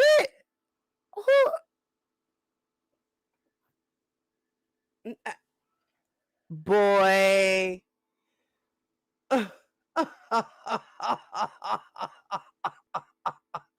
The desperate become desperater.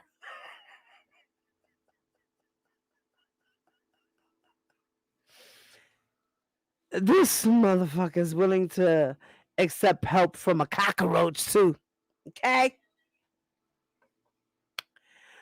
Let me see what you guys are saying. Let me turn around to the screen. What the fuck? Because I know y'all as flabbergasted as I am. Because auntie, what the fuck? What is he talking about? Let's go up. Let's see who came in the building. I'm missing people. Shorty, what's up, Shorty Rara? My honey, rocking with the truth. What's up, baby? Okay. All right, where was I last? Let's see what the last comment was. Okay, I saw Carl, Aisha, Shorty, Tasha. What's up, guys? Lovelace, what's up, mama? Happy Saturday to you too, mommy. Just wanted to stop by and share some love. Love to you too, mommy.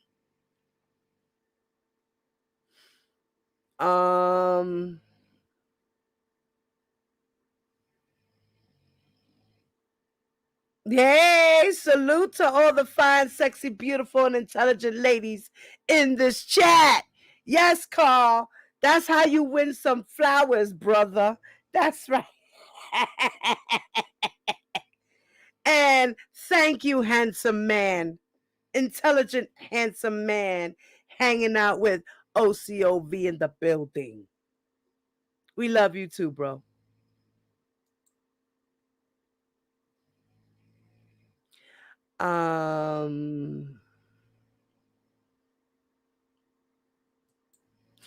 Honey said, ridiculous. He was a stand the whole time. For real. Bitch, like he went and said, I met him on the train station. We were cool then. I went on with my life. Almost 30-something years later, I hear he's in trouble. I put on my cape, became Captain Saberhole, and now I'm doing jail time.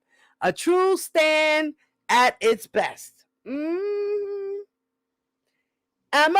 what's up, puppy? Ty! Hi, baby. Shorty Rara, what's up, Shorty? Okay, everybody's saying hi to each other. Okay, let's see what else. Hey, Samara, what's up, baby? Hey, T-Bam. Hi, baby. Puzzle Pieces, what's up, lady? Okay, honey said exactly.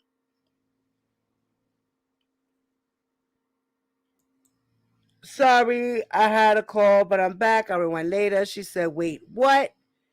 Yeah, exactly, True Strong. I can't even believe what he just said about Mama Rogers. The bullshit. I'm sending this to Mama Rogers. I'm sending this to her. Yep. I sure am.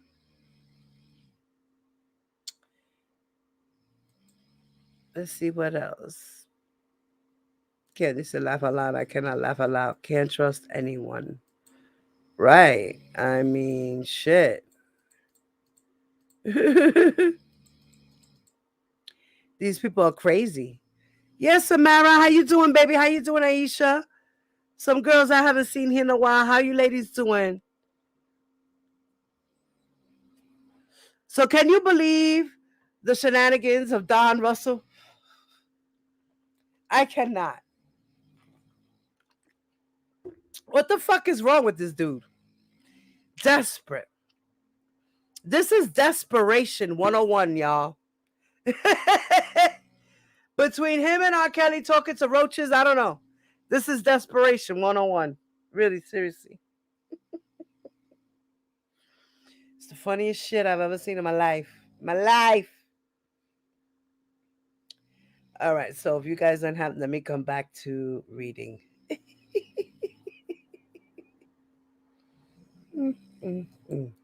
This man is a whole trip.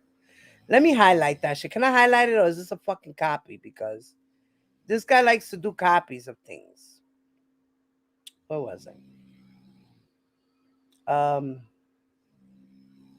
Okay.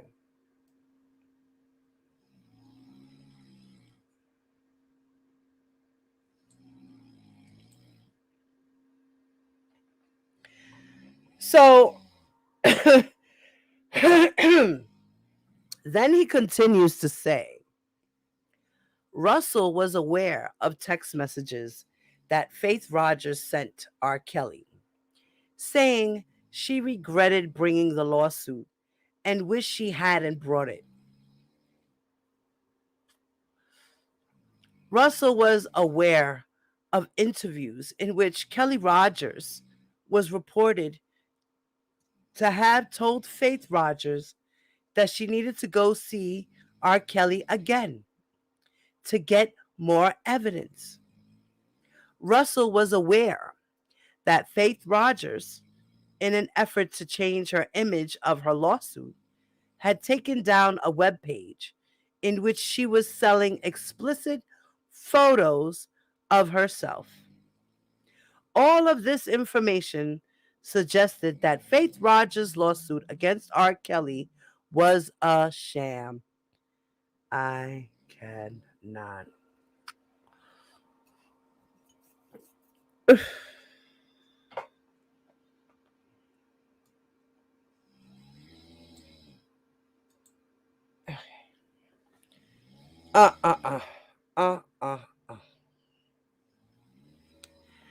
Then he says, angered by Russell's efforts, Faith Rogers' mom, Kelly Rogers, called Russell from Texas and berated him with abusive language.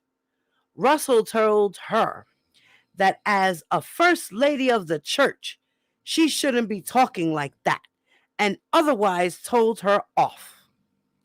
Immediately afterwards, Russell sent Kelly Rogers and Faith Rogers photos from the PowerPoint and told them to drop Faith Rogers' lawsuit or face criminal charges. On later dates, Russell sent the pair further similar text messages. All of Russell's actions occurred in Chicago, Illinois.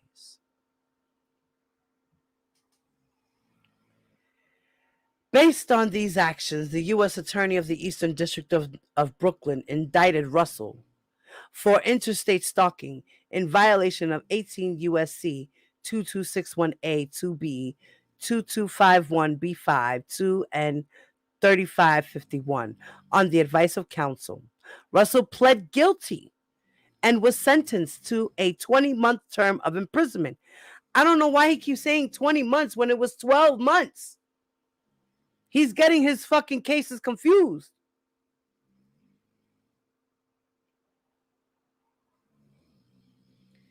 Then he says, C, Michael Friedman. Michael Friedman did not provide any meaningful assistance in this case. As the court is aware, Russell had another criminal case brought against him in the Southern District of New York, based on allegations he made a violent threat to disrupt the surviving R. Kelly premiere. After the trial was completed in that case, Friedman told Russell that Friedman would extend his trip for a few days if Russell would agree to go get the Eastern District this case over with.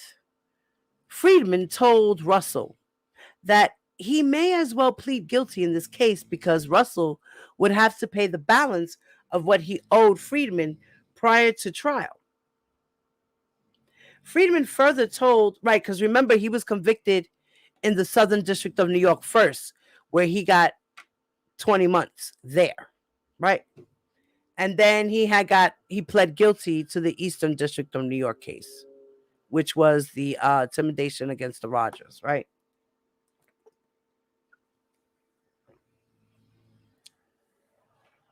So he says, Friedman further told the counsel for the government wanted to join her family in Hawaii, and if Russell didn't change his plea, she would miss that opportunity. Be angry at Russell and seek a minimum sentence.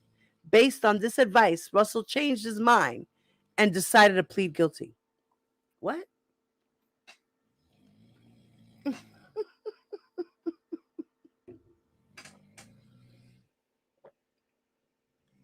So, because you wanted to be nice and let the prosecutors and Mr. Friedman or whoever to go on these trips, this family trip in Hawaii, you decided to plead guilty. What?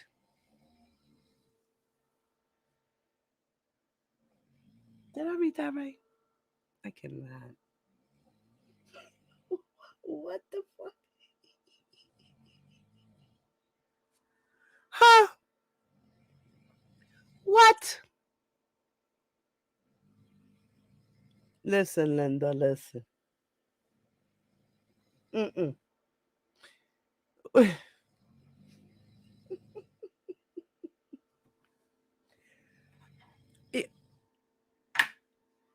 Really, Russell? Really? Oh my God. Go tap dance somewhere. Go tap dance somewhere, please.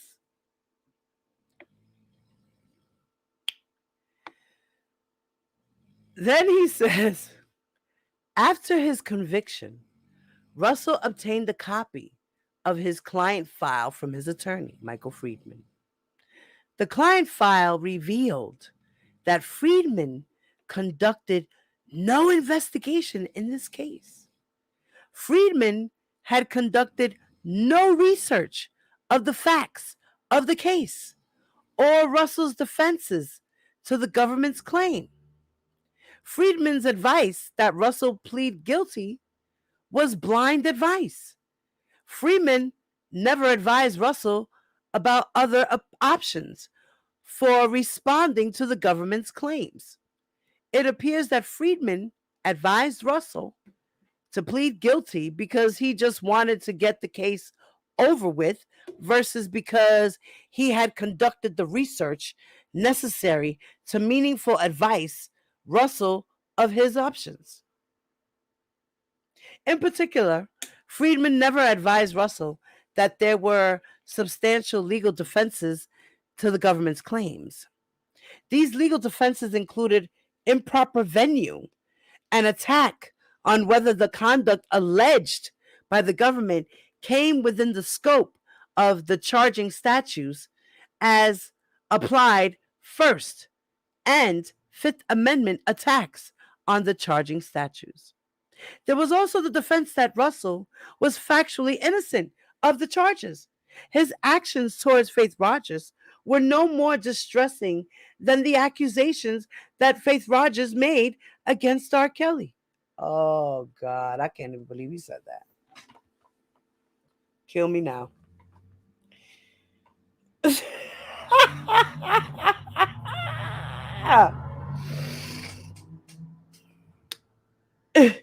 There was also the defense that Russell was factually innocent of the charges. His actions towards Faith Rogers were no more distressing than the accusations that Faith Rogers made against R. Kelly. Had Russell been made aware of his defenses, he would have pursued them then and now. Russell believes he was thrown in prison for engaging in a standard response to Lifetime's profit-driven smear campaign against R. Kelly. Russell had substantial business reasons to support the R. Kelly brand and to do so in a professional manner.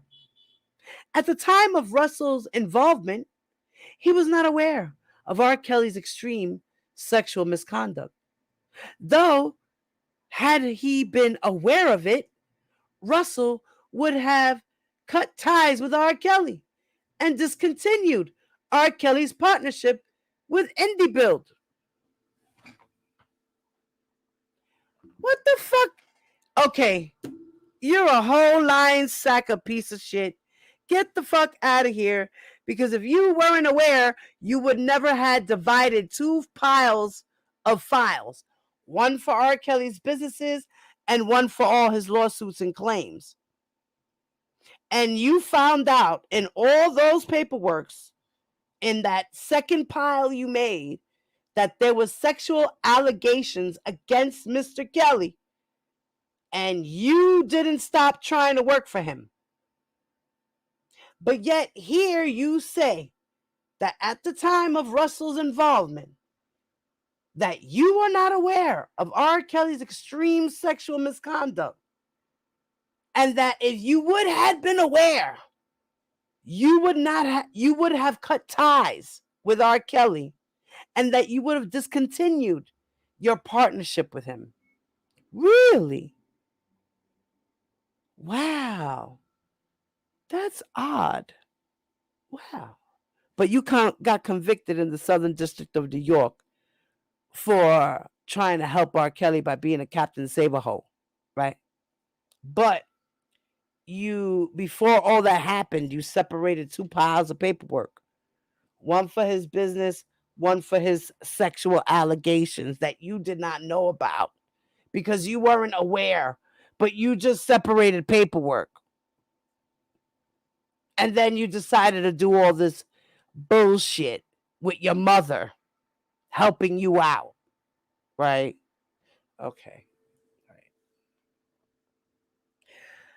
This is going to be denied.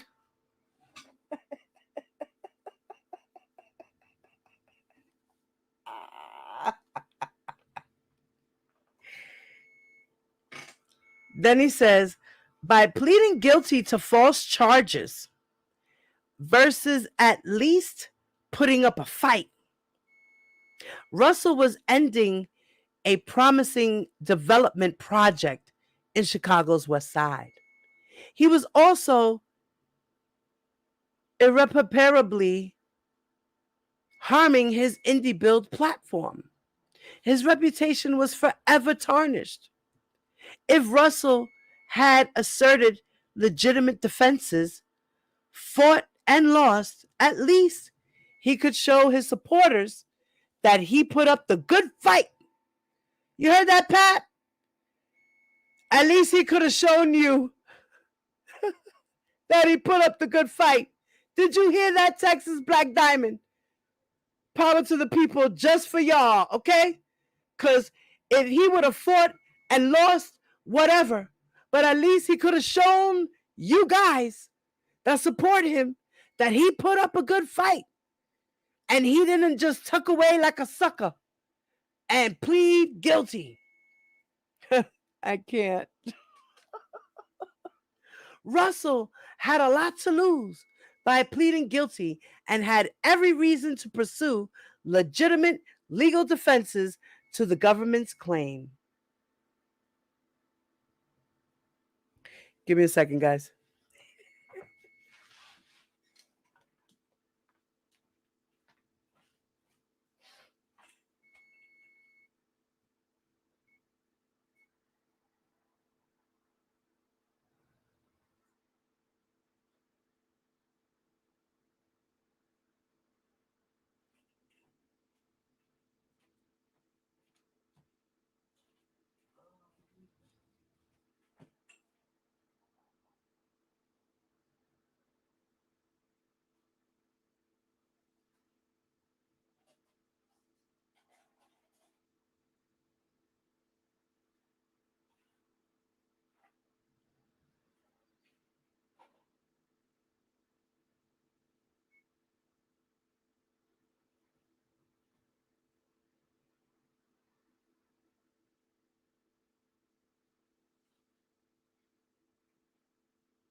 Okay.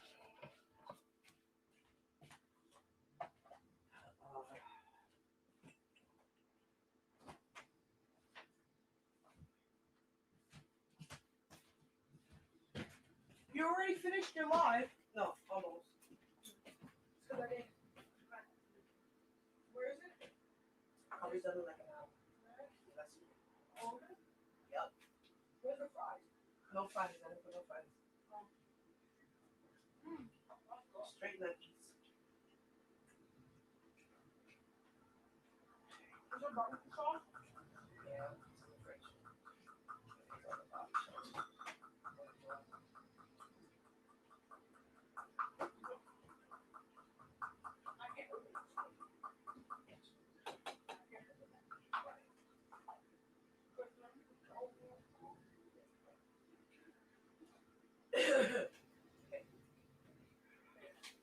so far.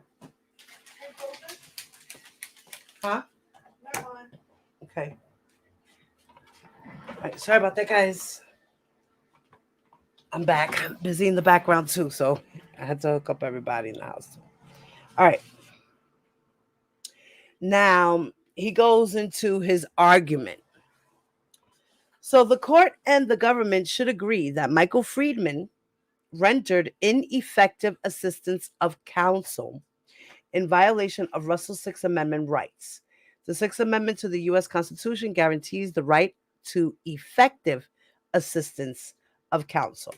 Strickland versus Washington, 46 U.S. 668 694, 1984. A defendant is entitled to relief if he can show that 1, counsel's performance was defective, and 2, a reasonable probability that but for the deficient performance, the outcome of the proceedings would have been different. Constructive denial of counsel. Taken as true, Russell's allegations that Friedman advised Russell to plead guilty before Friedman conducted an investigation of Russell's defenses in the case and was able to advise Russell of the strengths of his defense rises to the level of a constructive denial of counsel. The Sixth Amendment right to counsel guarantees more than just a warm body to stand next to the accused during critical stages of the proceedings. United States ex rel. Thomas versus O'Leary. And then he says, defiant performance. Friedman rendered deficient performance. Friedman had a duty to 1, investigate the claims and defense in the case. Strickland, 46-6, U.S. at 1691. Counsel has a duty to make reasonable investigations or to make a reasonable decision that makes particular investigations unnecessary. 2, to advise Russell about the advantages and disadvantages of plea bargaining.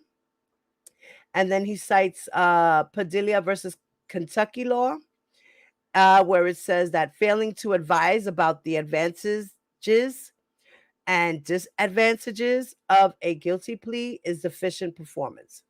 And 3, to take all of the ordinary actions one would expect of a criminal defense attorney. Friedman did none of this. He conducted no investigation of Russell's factual and legal defenses and blindly advised Russell to plead guilty. This was deficient performance. Prejudice. Friedman's constructive denial of counsel presumptively prejudiced Russell.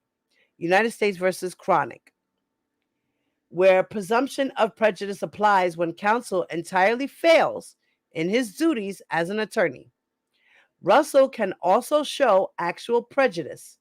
Friedman's failure to investigate Russell's defenses resulted in Russell waiving substantial factual and legal defenses, including 1, innocence, 2, a Sixth Amendment venue challenge, 3, a Fifth Amendment challenge to the charging statute, and 4, a First Amendment challenge to the charging statute. These defenses are discussed more fully in the following section. B, failure to advise. Counsel in criminal cases are charged with the responsibility of conducting appropriate investigations, both factual and legal, to determine whether matters of defense can be developed. Thomas versus Lockhart and the United States versus Mooney. Case law reflects that strategic decisions cannot be reasonable when counsel failed to investigate his options. Then he cites Jackson versus Herring. Now,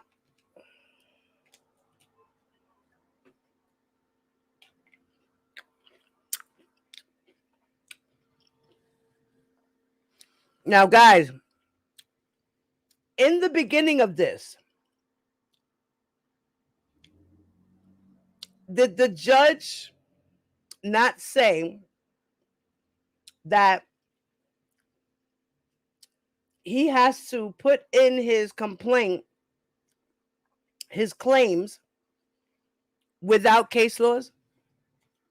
Didn't they say that in the beginning?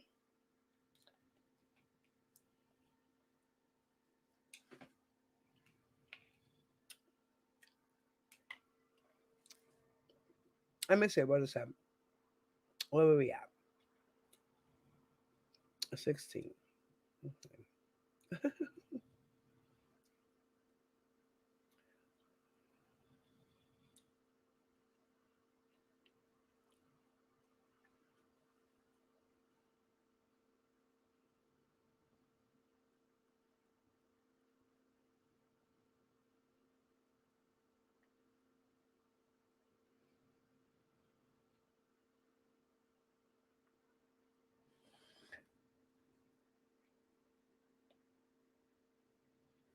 Oh, okay.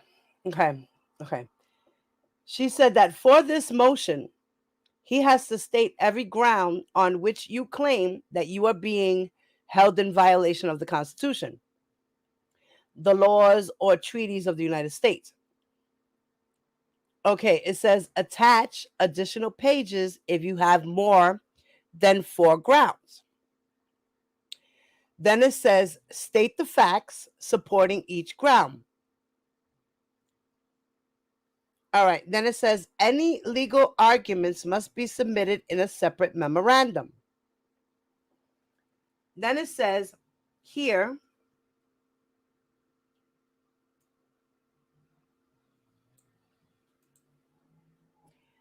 supporting facts. It says, do not argue or cite law.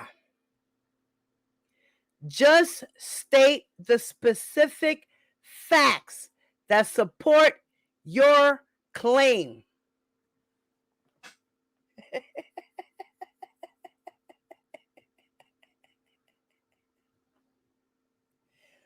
So what is he doing? This is going to get thrown out, y'all.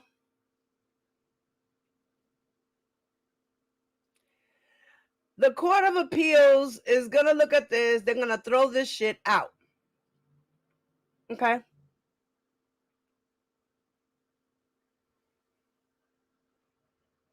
They're going to throw this out. He's not supposed to be citing any cases, any laws, none of that. None of that. He's just supposed to just state his facts. That's it. State your facts, sir.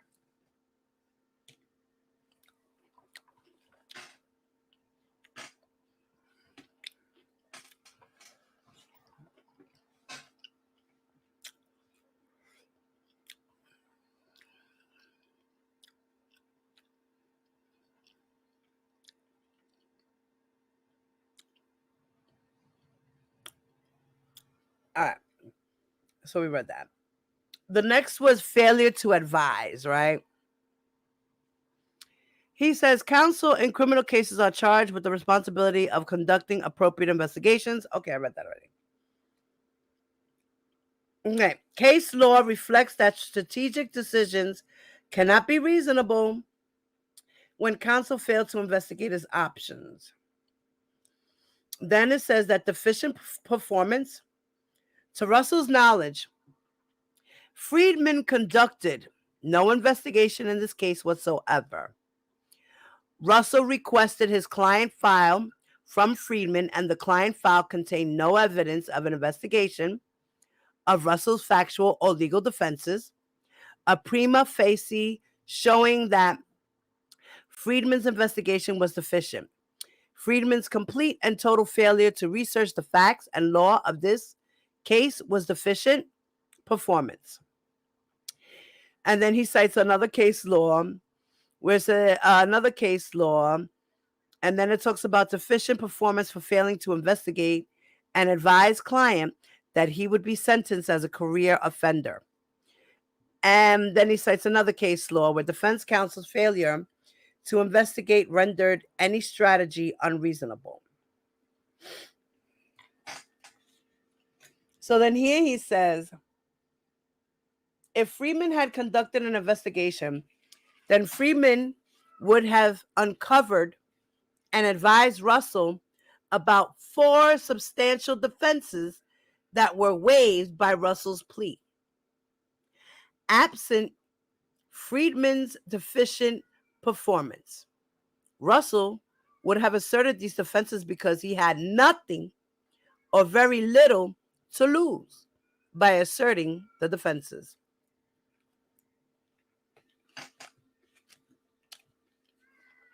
I'm sorry, I'm eating, guys.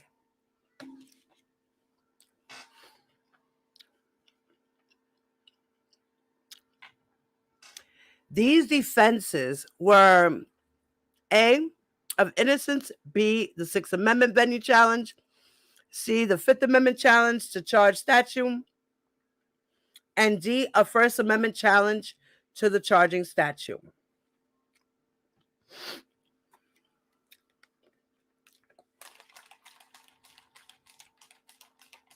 Now he talks about his innocence.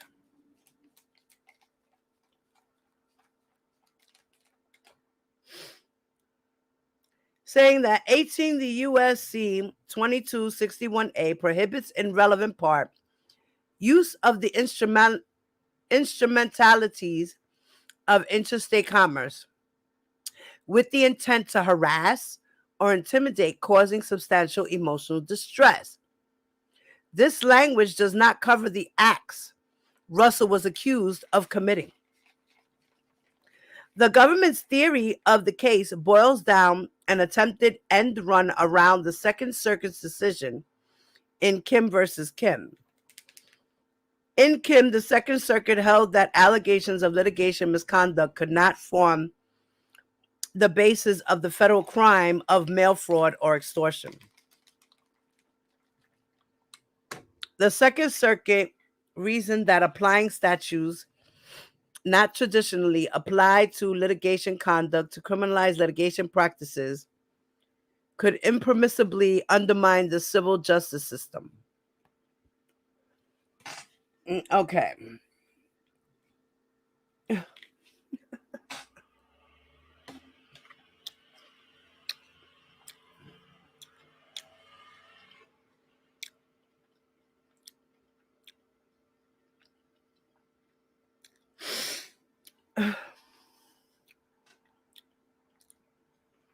If a suit is groundless or filed in bad faith, the law or torts may provide a remedy.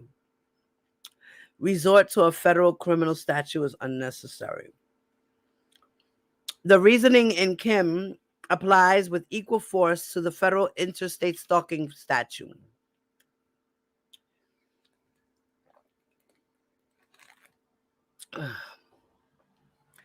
Virtually every litigation involves the use of the instrumentalities, I can't even say that word, of interstate commerce, and virtually every action in litigation has a meaningful tendency to harass or intimidate the opposing party.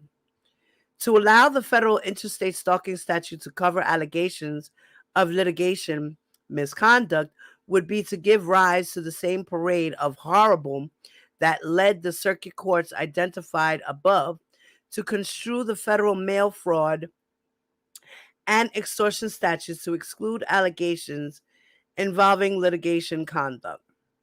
What?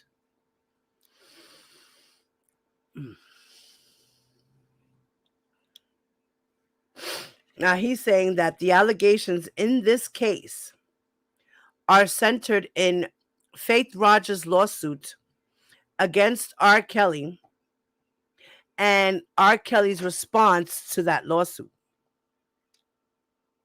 both in actual court and in the court of public opinion.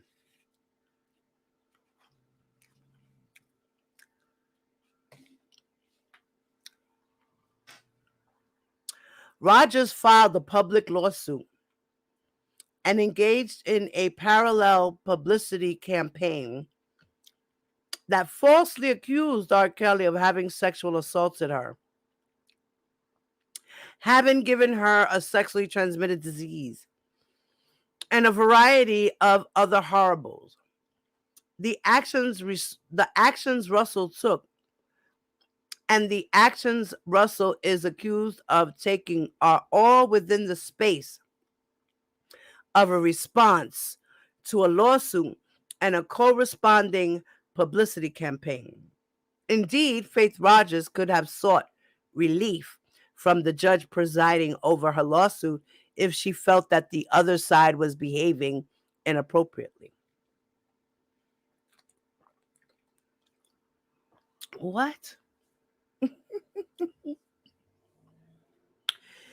We want to encourage the people to invoke the peaceable channels of dispute resolution by encouraging resort to the courts and peaceful speech. To allow the charges in this case to go forward would be impermissibly undermine the system of peaceable dispute resolution that has served our nation well since its founding. What? Are we gonna what? Storm the Capitol here? What are we talking about here, Don? What? What the fuck? What does this have to do with anything?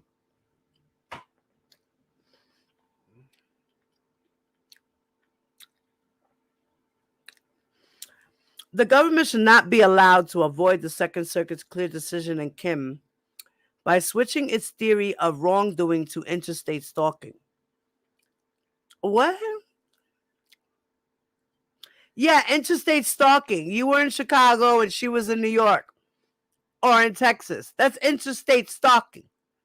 You know, one state to the other state. That's interstate commerce, right? Right. The fuck you mean, Don? Right? Duh. Had Russell been informed of this defense, he would have pursued it instead of pleading guilty to a non-crime, and he would have had a substantial chance of succeeding. No, because you were convicted in the Southern District of New York. So you would have been convicted in the Eastern District of New York if you went to trial. What?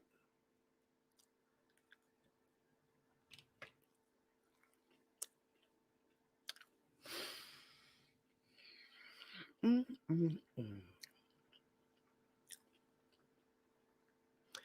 he says, had Russell been informed of this defense, he would have pursued it instead of pleading guilty to a non-crime.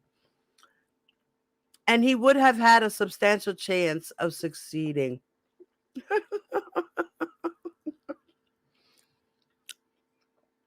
That's funny. But he says Friedman's deficient performance was prejudicial.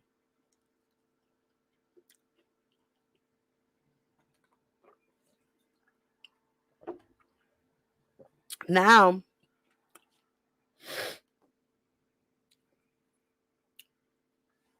he's going to complain about the Sixth Amendment venue challenge. That venue is proper for a crime in the district in which the crime was committed. See U.S. Constitution Amendment 6. B. Federal Rules of Criminal Procedure 18.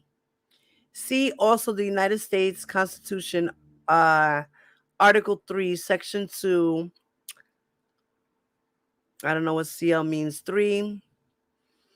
It says, when applying to the Supreme Court's primary test for identifying criminal venue, the essential conduct test or locus delicti test, a court must initially identify the conduct constituting the offense, the nature of the offense, and then discern the location of the commission of the criminal acts. And he cites another case. Then he says, no reasonable jury could find venue to be proper in the Eastern District of New York because none of the allegedly criminal acts committed by Russell occurred in the Eastern District of New York. Russell was physically located in Chicago, Illinois, at all times relevant to this case.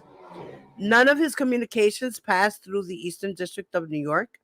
This case involves a matter between Russell, a Chicagoan, and Faith Rogers, a Texan. Had Friedman advised Russell that Russell could challenge venue, then Russell would have done so. For the foregoing reasons, Russell's challenge would have been highly likely to succeed. Friedman's failure to research a venue defense or advise counsel about it was prejudicial. All right, we got 2 more pages. Then he cites the Fifth Amendment challenge to the 2261A. He says a statute is void for vagueness under the Fifth Amendment if it is, 1, so vague that if fails to give ordinary people fair notice of the conduct it punishes, or 2, is so standardless that it invites arbitrary enforcement. Section 2261A authorizes the government to imprison someone who uses interstate communications with the intent to harass and causes substantial emotional distress. As applied to Russell, the statute is void for vagueness. Section 2261A allowed the federal government to imprison Russell for presenting facts in opposition false claims that were made in court, on social media, and on CBS This Morning. It is harassing and emotionally distressful to be challenged in the media, but that is true on all sides of a public relations battle. As this case demonstrates, Section 2261A contains no standards to prevent the statute from being used as a tool in a purely arbitrary manner for the government to silence speech it does not like. The statute is void as applied to Russell. Had Russell been made aware of this offense, he would have pursued it. Friedman's deficient performance was prejudicial. And then he's going to challenge the First Amendment challenge of the 2261A, that the Supreme Court's recent decision in New York State Rifle and Pistol Association, Inc. versus Bruin, that clarified that the standard for reviewing laws that restrict constitutionally protected activity, though Bruin involved a Second Amendment challenge, the court expressly noted that the Second Amendment standards accords with how we protect other constitutional rights, and cited First Amendment decision to make the point. So under Bruin, the standard for applying the First Amendment is as follows. When the First Amendment's plain text covers an individual's conduct, the Constitution presumptively protects that conduct. Really? The government must then justify its regulation by demonstrating that it is consistent with the nation's historical tradition of regulating expressive activity. So the First Amendment's plain text covers Russell's conduct. The First Amendment provides Congress shall make no law abridging the freedom of speech, or of the press, or the right of the people peaceably to assemble and to petition the government for a redress of grievances.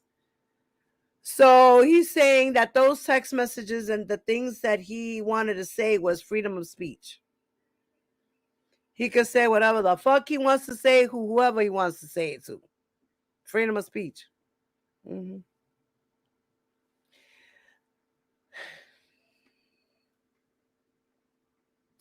The burden thus falls on the government to show that Section 2261A is consistent with the nation's historical tradition of regulating First Amendment protected activity. The government cannot do so. There is no historical base for prosecuting people in the manner Russell has been prosecuted here. Section 2261A must fail under the First Amendment as applied to Russell. If Russell acted inappropriately, the laws of torts may provide a remedy. resort to a federal criminal statute is unnecessary.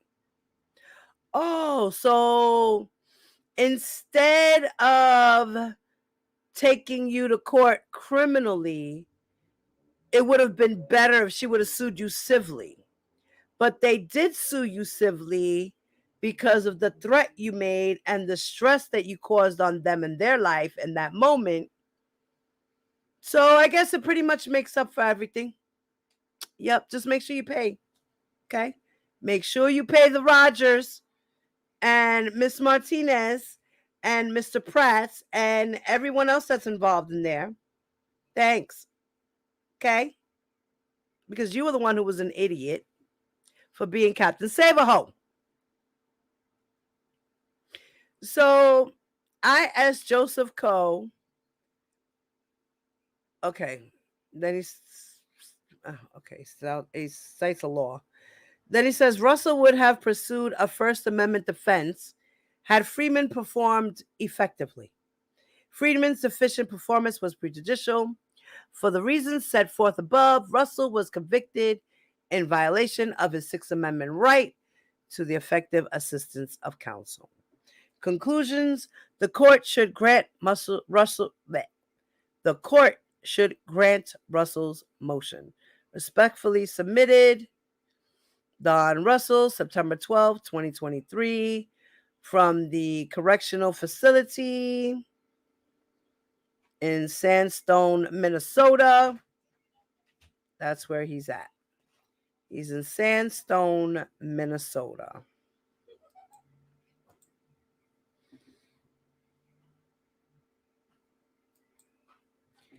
Right. He pleaded to the interstate stalking. That's it. Then in his Southern District of New York, he had 2 charges, one for conspiracy and one for an interstate threat.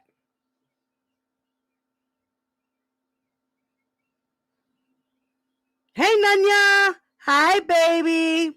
I hope you're feeling good. How are you, mama?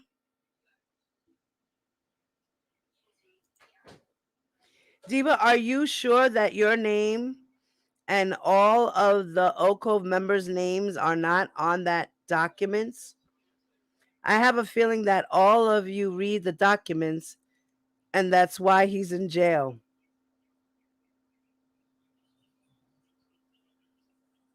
What? Wait. Diva, are you sure that your name and all of OCV members' names are not on that document?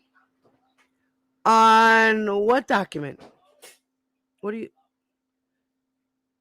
Hey, Purple, what's up, my love? How are you feeling, mama? Good to see you, baby. What do you mean by this question, mama? What do you mean? Elaborate on that.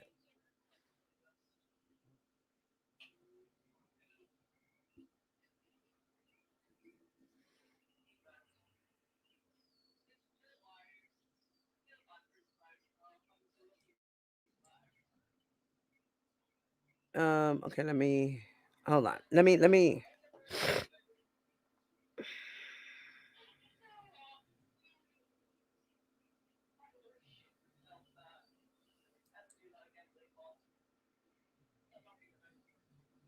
all right, give me 1 second.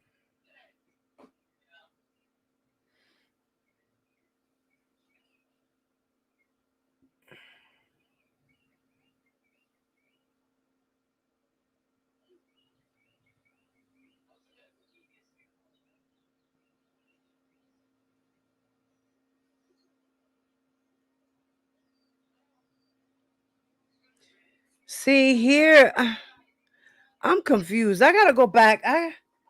Let me see something real quick.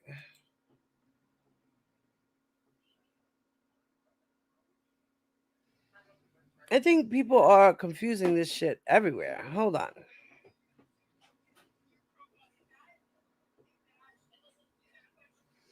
Okay, see, the Southern District of New York.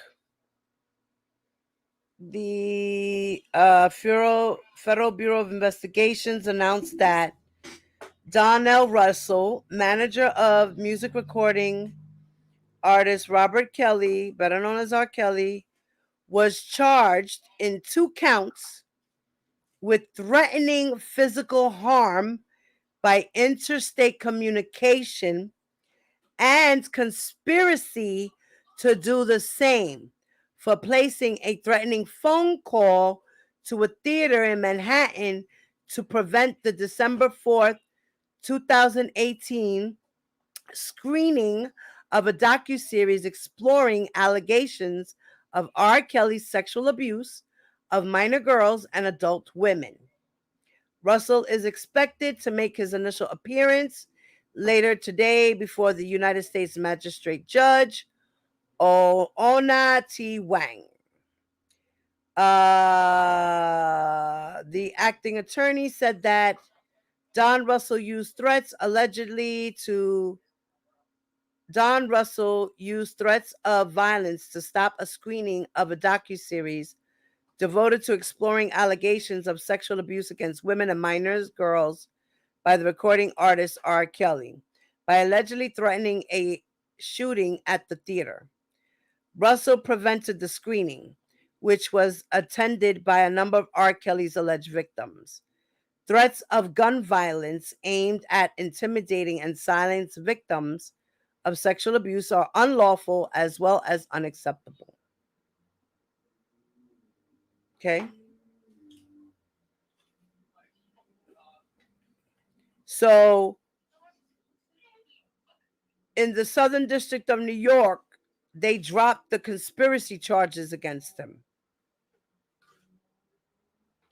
But they did keep the threatening physical harm by interstate communication.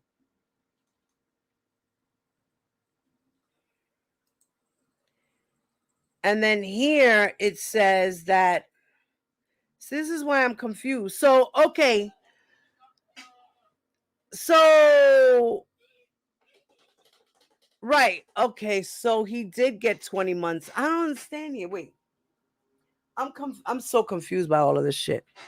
So, defendant was sentenced to 20 months in prison for stalking R. Kelly's victim and her mother. So he did get 20 months for New York. So it's 20 months for New York and 1 year for the Southern District of New York.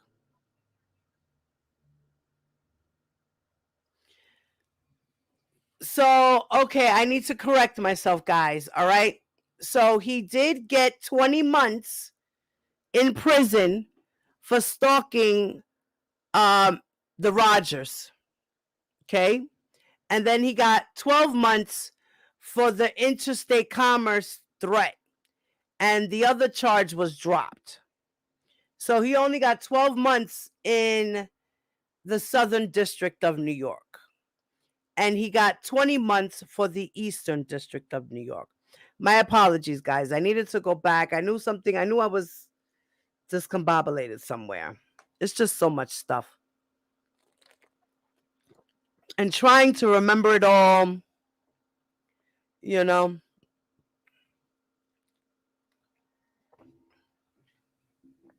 So it says Donnell Russell was sentenced by the United States District Judge Ann Donnelly to 20 months imprisonment for his participation in a scheme to harass, intimidate, and cause substantial emotional distress to Jane Doe, a victim in the Eastern District of New York racketeering case against Robert Sylvester Kelly, also known as R. Kelly, and Jane Doe's mother. Russell, a self-described manager and advisor and a friend of Kelly, harassed and threatened Jane Doe number 6 and her mother after Jane Doe filed the civil suit against R. Kelly. Russell continued his harassment campaign after it was clear that Jane Doe number 6 was a victim in the Kelly's criminal case in this district and would likely testify against Kelly. So, yeah. So it states that for more than a year, Don engaged in a vicious campaign to harass, humiliate, and threaten the victim in order to force her to dismiss her lawsuits against Mr. Kelly and to stop speaking publicly about him.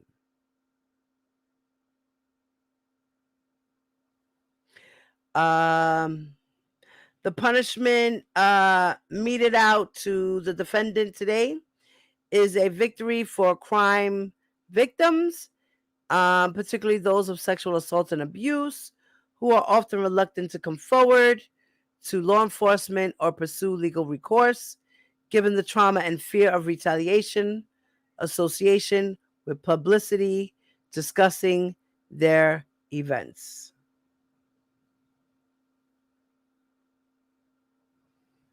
So, okay. So the defendant is Don Russell. He's age 47 at the time. Yeah.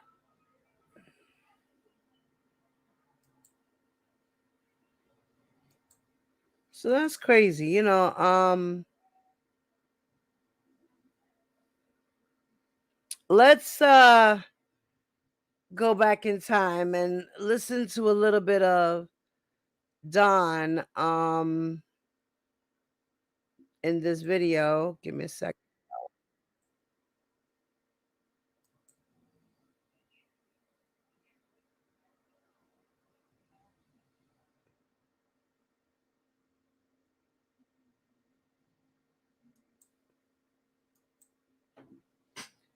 Okay. So I don't know if you guys remember this interview from Early and Tia when they had Don Russell on. Let's just revisit what he said about the lawsuit and his case against him. I'm gonna put down, as you guys know, I'm going to post the channel's video. Please go subscribe to their channel. Thank you so much for letting me use this commentary. It's for research purposes, learning and education, and also to remind the people of Don Russell. So as I said, this is from Early and Tia, and the name of the video is When Shit Hits the Fan, episode 2. Don Russell exposes R. Kelly's deepest secrets, part 2. Okay. So I'm going to play it for you guys.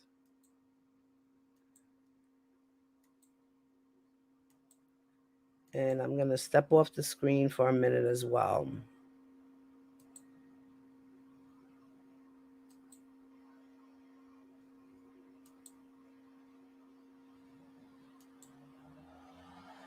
Please make sure you go like, share, and subscribe to the channel, okay?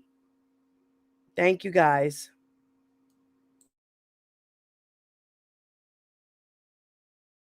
So let's go back. We were talking about the studio, and had you ever seen what they claimed they saw in the Surviving R. Kelly documentary? They talked about, you know, girls being in all these rooms, mattresses being on the floor, a bucket being in the corner. You never saw any of that. No. So like I said, that was not at the studio that we went to. You got to remember, when I came around, it was at the end of his career. Like I said, I always describe it as like the Titanic. The smokestacks was the only thing above water. So he basically, for those 8 months, he was the same. Yeah, He had to be. I mean, it's like, look, 8 months. He just decided I'm gonna clean it up. Jesus is coming. Act the part. You know what I mean? So it's Judgment Day. So that's essentially what it was. I mean, but it started unraveling. I mean, it really did. But as I alluded to, was the women in the documentary. I never met any of them. I mean, we're in court right now. None of them know me. They've never seen me before, never talked to me before, any of that. This happened way before I came on board. So everything that you guys are referencing in this documentary that was built was created on people who knew him throughout his career. I came at the very end. So why are you being sued by one of them? I'm being sued by 4 or 5 of them. It ain't just one of them. Why? Because they all. It's a lot of stuff you can't say. Well, no, I can say honestly at this particular point, a civil case is different from that's true. The criminal. My criminal cases are over with. The civil cases are still going on now. They're suing me because he's broke. He has no more money, and it's like they're gonna get something from somewhere. That's essential. But they've never met you, never saw you, don't know who you Every are. Last one of Why us, come for you? Every last one of them have said that in court. It's on transcripts. They don't know me, never seen me before, none of this stuff. But because of this December 4th event, that's allegedly I'm the person that called in the threat, they all have now mysteriously got PTSD. And of course, they were all diagnosed with PTSD from this lawyer who hired her, hired her expert friend as a psychologist to interview them for 30 minutes. And in 30 minutes in one interview over the phone, a video phone call, she determined they all have PTSD. So now collectively, all of everything that had happened in their whole life, them having shell shock, they can't eat, they got picking disorders and all this shit is my fault. They're not even suing R. Kelly. They're suing me. Now the whole goddamn complaint is about R. Kelly. Everything in the complaint is about, this is the same thing that the prosecutor did in his case. They said Don Russell, for not even a sentence. And then they went into R. Kelly's life and talked about all this shit and then segued into me again. So they wrote me into his career back to 2008 when I just came in 2018. You read the complaint, it reads as if I've been in this man's life since 2008 working with him when I just came in 2018. So that's the bullshit that they did to make it seem or appear as if I've been working with him that long in order to push this damn civil lawsuit through for $50 fucking million. Could you pay that lawsuit if the judgment was granted on the women's side? Would you be able to afford that? Hell no, 50 million. No, fuck no. I couldn't pay nothing. First of all, they can grant whatever the fuck they want. They can't get nothing I don't have. That's first of all. They're not taking shit from me. I don't know them people. I have not cost them a fucking dime. The biggest victim in this motherfucker is me. They didn't lose nothing. They volunteered to be in a relationship with that man. After he pissed on them, shitted on them, and all the nasty, vile, degradable things that they did, they volunteered. They got on a plane. They flew across country to meet his ass. They over year relationships with every last one of them. So how is it that I caused that problem? Right. How you throwing that shit on me when you did that on your own accord, whether you was 15, 14, 25, 45. You did that shit. You volunteered to be in that relationship with that man all those years. He put you through the worst shit. You did it because you thought you was going to win his heart over. And when he said bye, you felt fucked up. What the fuck does that got to do with me? It has nothing to do with me. I came way after all that shit. Don't know none of you. The only way I met you was through lawsuits that you filed. So to me, I'm a business owner.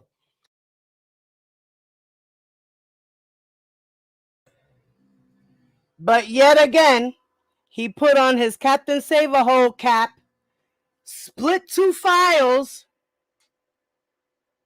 and decided to go through the lawsuits and harass a victim. So what the fuck is he talking about here? Go sit your ass down. Womp, womp. I've been sued by ex-employees before. So to me, this is nothing but somebody trying to get some money. That's literally what it was, because I met a true victim, and I'll tell you her response to what happened. And it wasn't nothing like these motherfuckers, but the fact of the matter is they volunteered.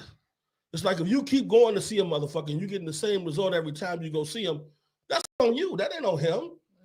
One of them flies from Texas to New York, then came back and flew to another place, came back, flew to another place, sending them pictures from phones in Texas of her new boobs that she got done and shit, that he paid for, obviously.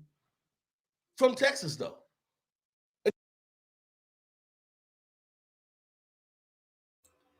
And again, R. Kelly did not pay for her boobs. Her mother, her parents helped her out with that situation because she was being a model. She's a model.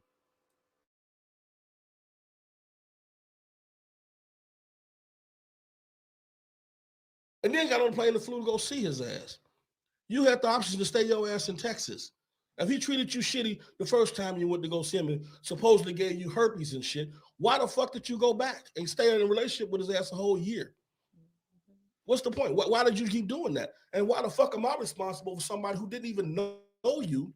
No, wasn't even fucking with him then. Had my own life way the fuck over there. Didn't know what the fuck he was doing, didn't care.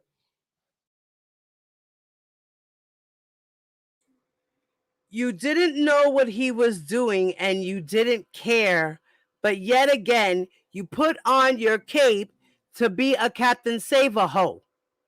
Again, I'm going to say that again.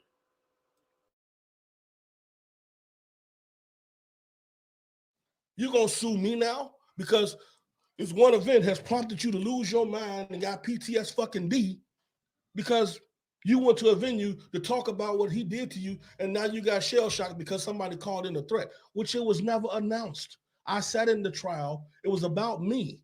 They said it at the fucking venue. They didn't announce what happened because they didn't want to create a herd effect. They don't want people running out tearing their fucking building up. It was not on any of the fucking papers in New York that it was a It wasn't announced. They told everyone they needed to evacuate because there was a call of a gun threat in the building. They did announce it. They did let people know. That's why everybody vacated the building. What?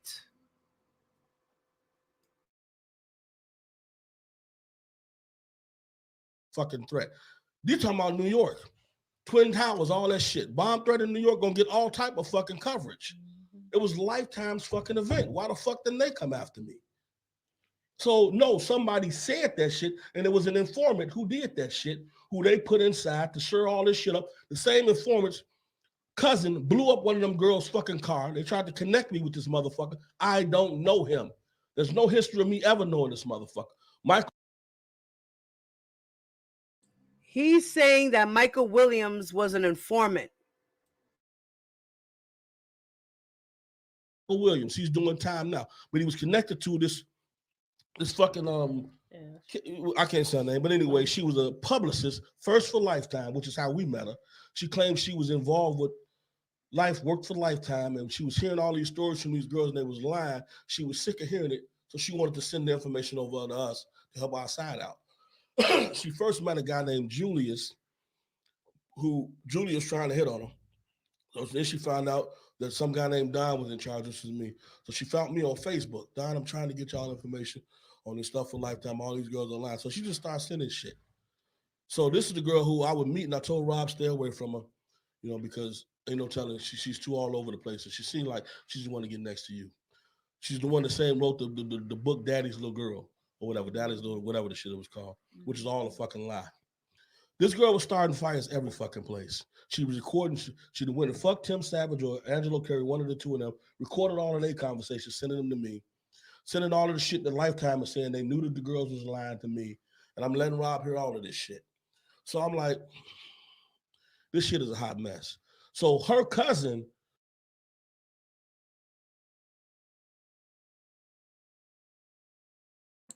he's talking about Cash, right?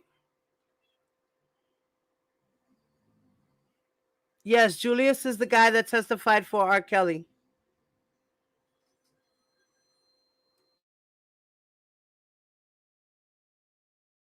who was in New York with a fucking gun on him, because in the event Life Surviving R. Kelly in number 3, the mother of the Rogers chick, her mother is on there talking about how the guy with Cash had a gun on him. That was her cousin, the same one who set Azriel's car on fire. This is the same guy who called the venue The day of the fucking, just like I'm on the phone on hold, he calls. We find this shit out in trial. I didn't know this before the trial. So why is it that somebody who spent $5,000 to get a fucking lawyer to draft a fucking cease and desist order, who would have preferred the event to go on because we'd have checked the hell of a bag? Trademark, copyright infringement. We're calling a threat. And I got all, I mean, that's.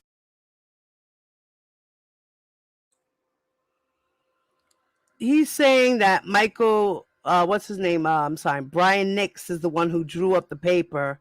His mother is the one who notarized it.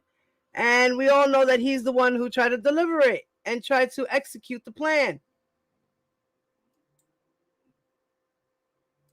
It's not anything that you resort to. But this motherfucker who's trying to set me up, who on multiple occasions tried to set me up, yeah. If it was a threat, that's the person who did the damn threat. Because this motherfucker been setting cars on fire and all this shit, trying to make it seem like R. Kelly and his camp are ordering this shit with him.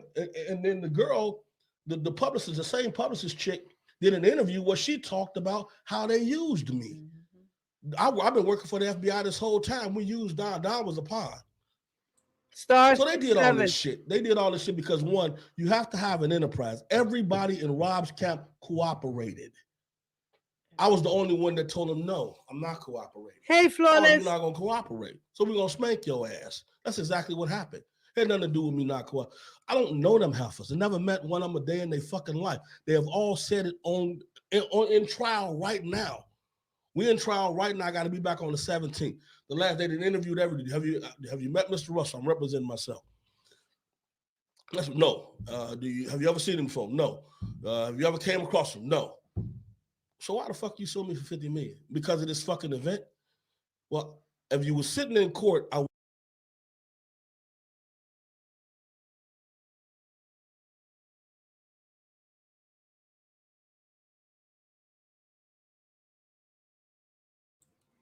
May 17th is when he had to turn himself in.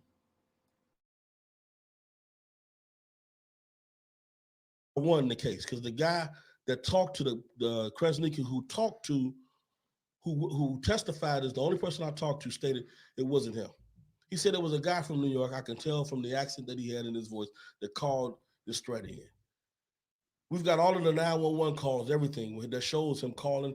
He called his father to find out what he should do before he called 911.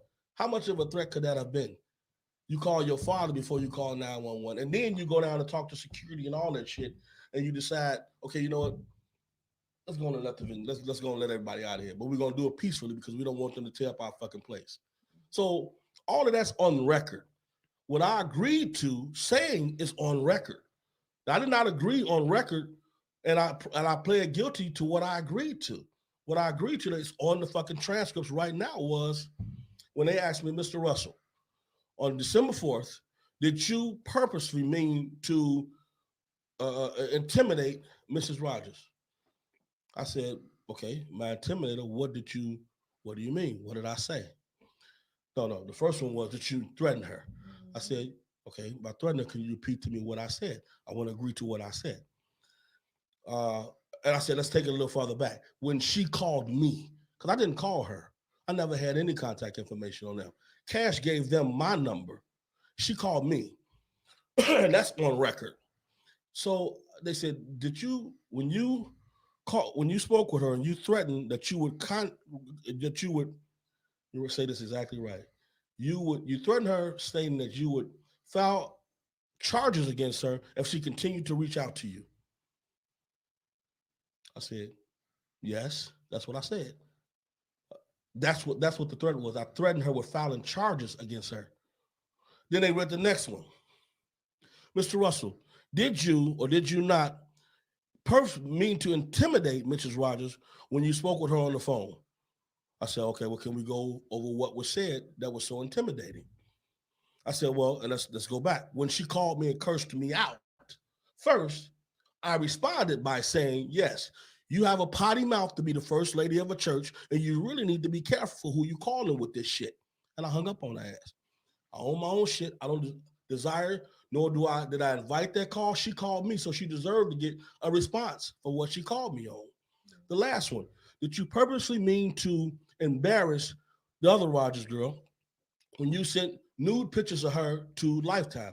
I said, okay, let's see these pictures because I need to see exactly what it is that I sent to Lifetime. I don't have any nude pictures of her. Where would I get nude pictures of this girl from? Right? So they brought the first picture. I said, no, I never had that picture. That was a trick. I said it was a PowerPoint presentation that was sent to Lifetime. Can I see that? I brought it down. I said, okay, yes, this was drafted in my office, but I didn't put it together. Honestly, my mother actually put it together. And it was her and Robert. Rob gave her the conversation between him and her, talking about she wanted to end the lawsuit. She didn't want to go any further. And she just wanted him to fly up to see her. He didn't answer the phone because I guess he was busy and she went nuts. So that's when the shit hit the fan. So other things were pictures that were cropped that she had sent Robert, personal shit, stuff to women, and they boo, whatever. Everything was cropped. There was nothing showing any fucking nudity. Facebook is not going to allow it. YouTube is not going to allow it. The same video that they're speaking of is still up on YouTube today. If it was nude pictures, they would have took the Now that's a lie because we seen the pictures and the pictures showed her breasts. The pictures showed her bent over with her booty in the air. We saw the pictures, Don. They were naked pictures of her, Don. Such a fucking lying ass piece of shit. shit down, period. And all the video said was the bank is closed. The dude ain't got no fucking money. Stop suing him.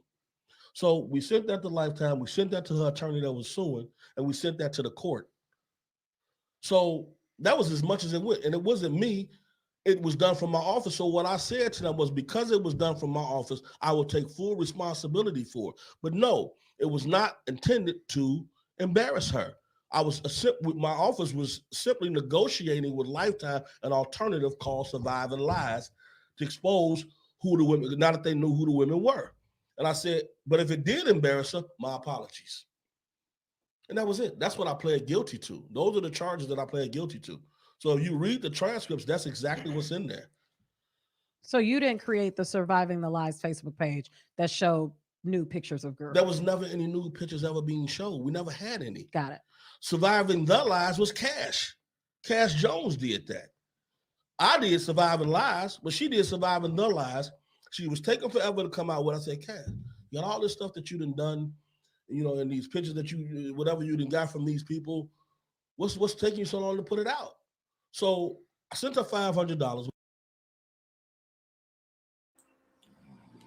He doesn't want to have anything to do with harassing anybody, but yet he's asking Cash Jones, what the fuck is taking you so long to do what you're supposed to do? What?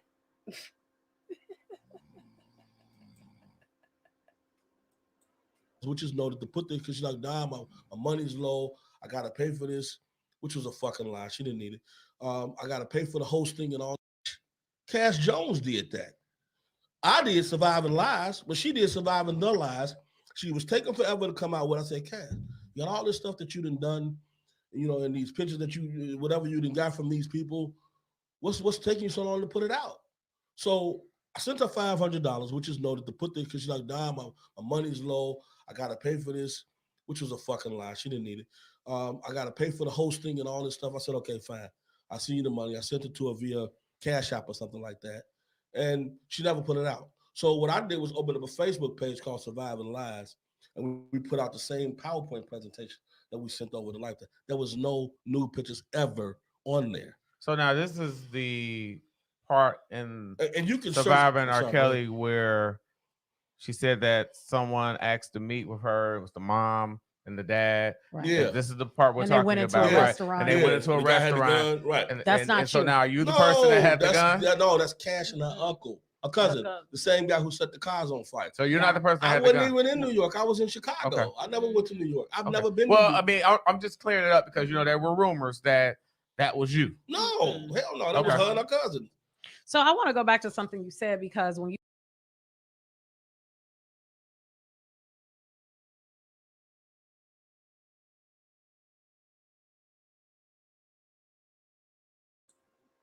Hey, steady grinding. What's up? What's up? What's up, baby? How are you, baby boy? Flawless. I haven't seen you in a minute, mommy. How are you, baby? God bless you, sweetheart. Good to see you out here.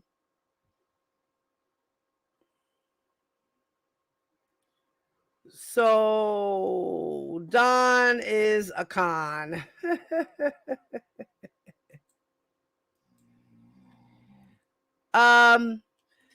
So Don wound up taking a preferred prosecution agreement, guys, for the Southern District of New York, where he was convicted for 12 months. So, and this is the Southern District of New York. So he took an agreement for the conviction of the one charge of interstate stalking, right? Interstate commerce, the stalking threat, right? For the phone call, not the phone call, but for the threat to the theater or whatever, right? Okay, let me.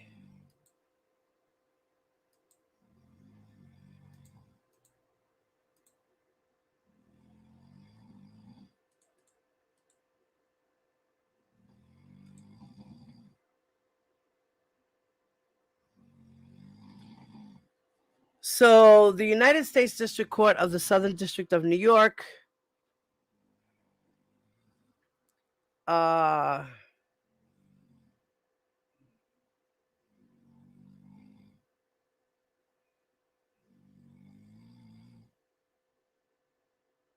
this is, wait.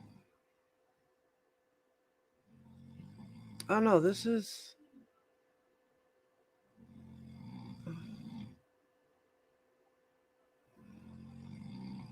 oh no, this is, I'm sorry, this is the wrong thing. Oh, I'm crazy. Guys, I am so crazy. I'm sorry. I apologize. That's not it. It's not it at all. I'm going crazy. That was the wrong thing. Sorry, y'all.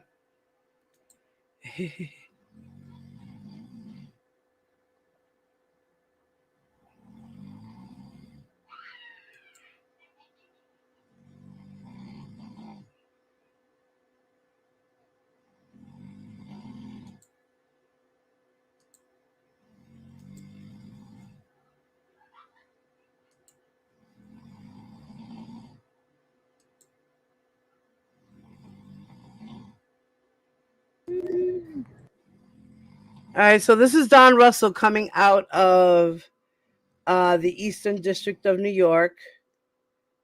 Okay.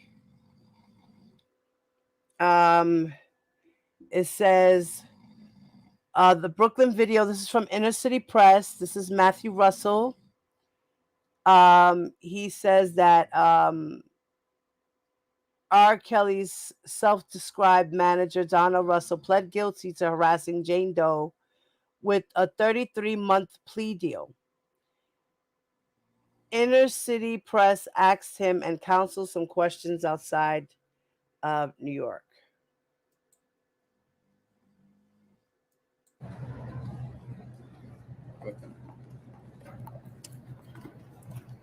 Why sentencing here before across the river?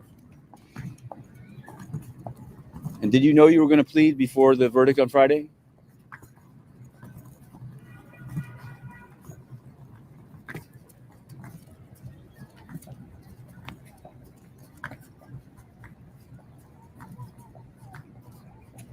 Well, they'll be back in November for, just as they were here for a trial and then a plea, they'll be back for double sentencing. Seems like giving some kind of a comment is a good idea. If you used to send nasty videos to Lifetime and to the mother, but they're taking off. So there it is. We'll turn it around. Here in Brooklyn, Inner City Press, we've just come to the Southern District, Eastern District of New York to see Mr. Donnell Russell plead guilty. He did plead guilty. They're saying goodbye. Hang on. They're taking off and going their separate ways. Let's turn it around so you can see them. Do you see them in the background? There they go. One guy's getting into an Uber. The other guy's going back to California. They'll be coming back here in November. Now, we covered it. the plea deal seems to say there'll be no appeal if the sentence is 33 months or below. It was an interesting back and forth of the sentencing. Let's see if he's taken off. He's all alone now. Mr. Friedman has gone his own way, and Mr. Donnell Russell is going his own way. We'll cut this off soon, but Judge Donnelly had some questions. What did you do to make you think that you're guilty? And he had a whole rigmarole about a video and a PowerPoint that was created not by him, but by his mother and by a lawyer, Brian Nix. And he says he crops it. It didn't really show any extremities. It was an interesting back and forth. And I could see a judge saying, you're not really pleading guilty here. You're basically saying like other people did stuff and you didn't take it back. Should you get 33 months for that? If that's what you did, I don't know. Intercity Press, we're on the case. We remain. intercitypress.com.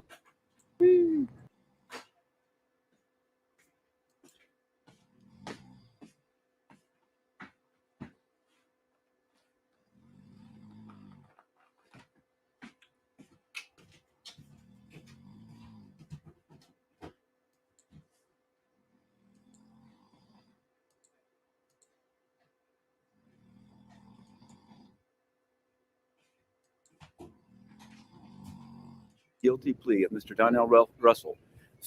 Here we are, Matthew Russell Lee, here at the Eastern District of New York in Brooklyn. We've just witnessed the guilty plea of Mr. Donnell Russell, self-described manager of R. Kelly, to harassment and intimidation of a Jane Doe. When asked, we got here in time, and they were going through the rigmarole. Judge Donnelly had a number of questions. What did you actually do to make you say that you're pleading guilty? Let's go over it in the time that we have on this vlog. He said, I created a PowerPoint. Well, actually, it was produced by Brian Nix and my mom, but I never took it back. And I conveyed it to Jane Doe and her mother. He said, probably was my tone with the mother that was too wrong. She called me up and I said, what are you doing? You're a church woman. And I used an intimidating tone of voice. But when asked by the prosecutor, whether a reasonable person would have felt harassed and intimidated, he said, I guess so. That's what happened. They said they could prove it. The guideline seems to be offense level 17, 24 to 30 months. The plea agreement provides up to 33 months. Any sentence below 33 months, he cannot appeal. Let's go back over it. There was a question of the photographs. The photographs in the PowerPoint apparently were cropped. He said, I cropped them. They didn't show any extremities. That was his exact word. Ms. Shahada, the assistant U.S. attorney, didn't agree, showed the photographs. A number of times, Judge Donnelly said, wait a second, Mr. Friedman, he was the lawyer. He just took off. Both times he's had no comment. We asked him in Foley Square and we asked him here for comment. No comment. He rolled away. He said goodbye to his client. And Donnell Russell remains on the corner. Wait a second. Wait a moment. If you can see him in the distance, Donnell Russell is standing all alone in Cadman Plaza. That's how it goes. Friedman has hit the road. Maybe he's waiting for a car. In any event, I was here during the R. Kelly trial. There was a much bigger line. I will say that there was no one, absolutely no one, almost no one. In fact, there was a staffer from the U.S. Attorney's office there. It was basically empty. I rushed over here because people were chiding me to cover this. Who else is covering it? But we covered it, and that's it. We'll cover the sentencing. It will be November 17th before the SDNY sentencing on November 21st. Could be concurrent. Intercity Press on the case.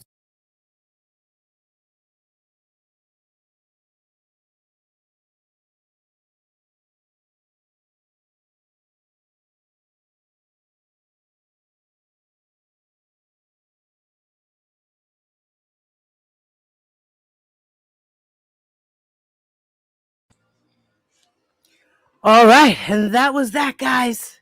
So I hope you guys enjoyed the show. And we're trying to keep up with Donnell Russell. You know how that goes. He's a fool. He should just shut up, take his L, do his time for being a Captain Saberhole, trying to put the blame on everybody else but himself. You funny. Get the hell out of here. Go well somewhere with that. Like, I cannot.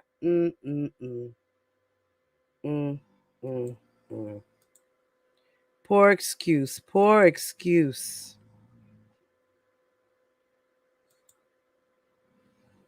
All right. Thank you, ladies, for the super chats today. Thank you so much, guys. I appreciate y'all. Y'all already know. Please don't forget to hit that like button before you leave me. Okay, make sure you hit that thumbs up. For those who are new to the channel, please make sure you subscribe, share, and like the video. Okay?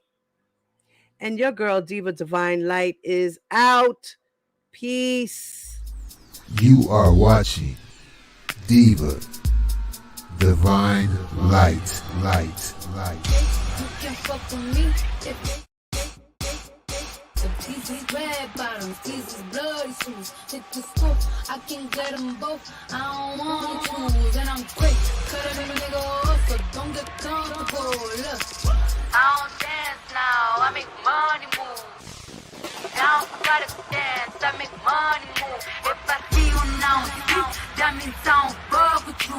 I'm a boss, you a worker, bitch. I make bloody move. Now she say, gon' do what a hoop. Let's find out if you Cardi B. You know where I'm at, you know where I be. It's a party, I'm there, I can play. I be in and out the bank so much, I know they tired of me.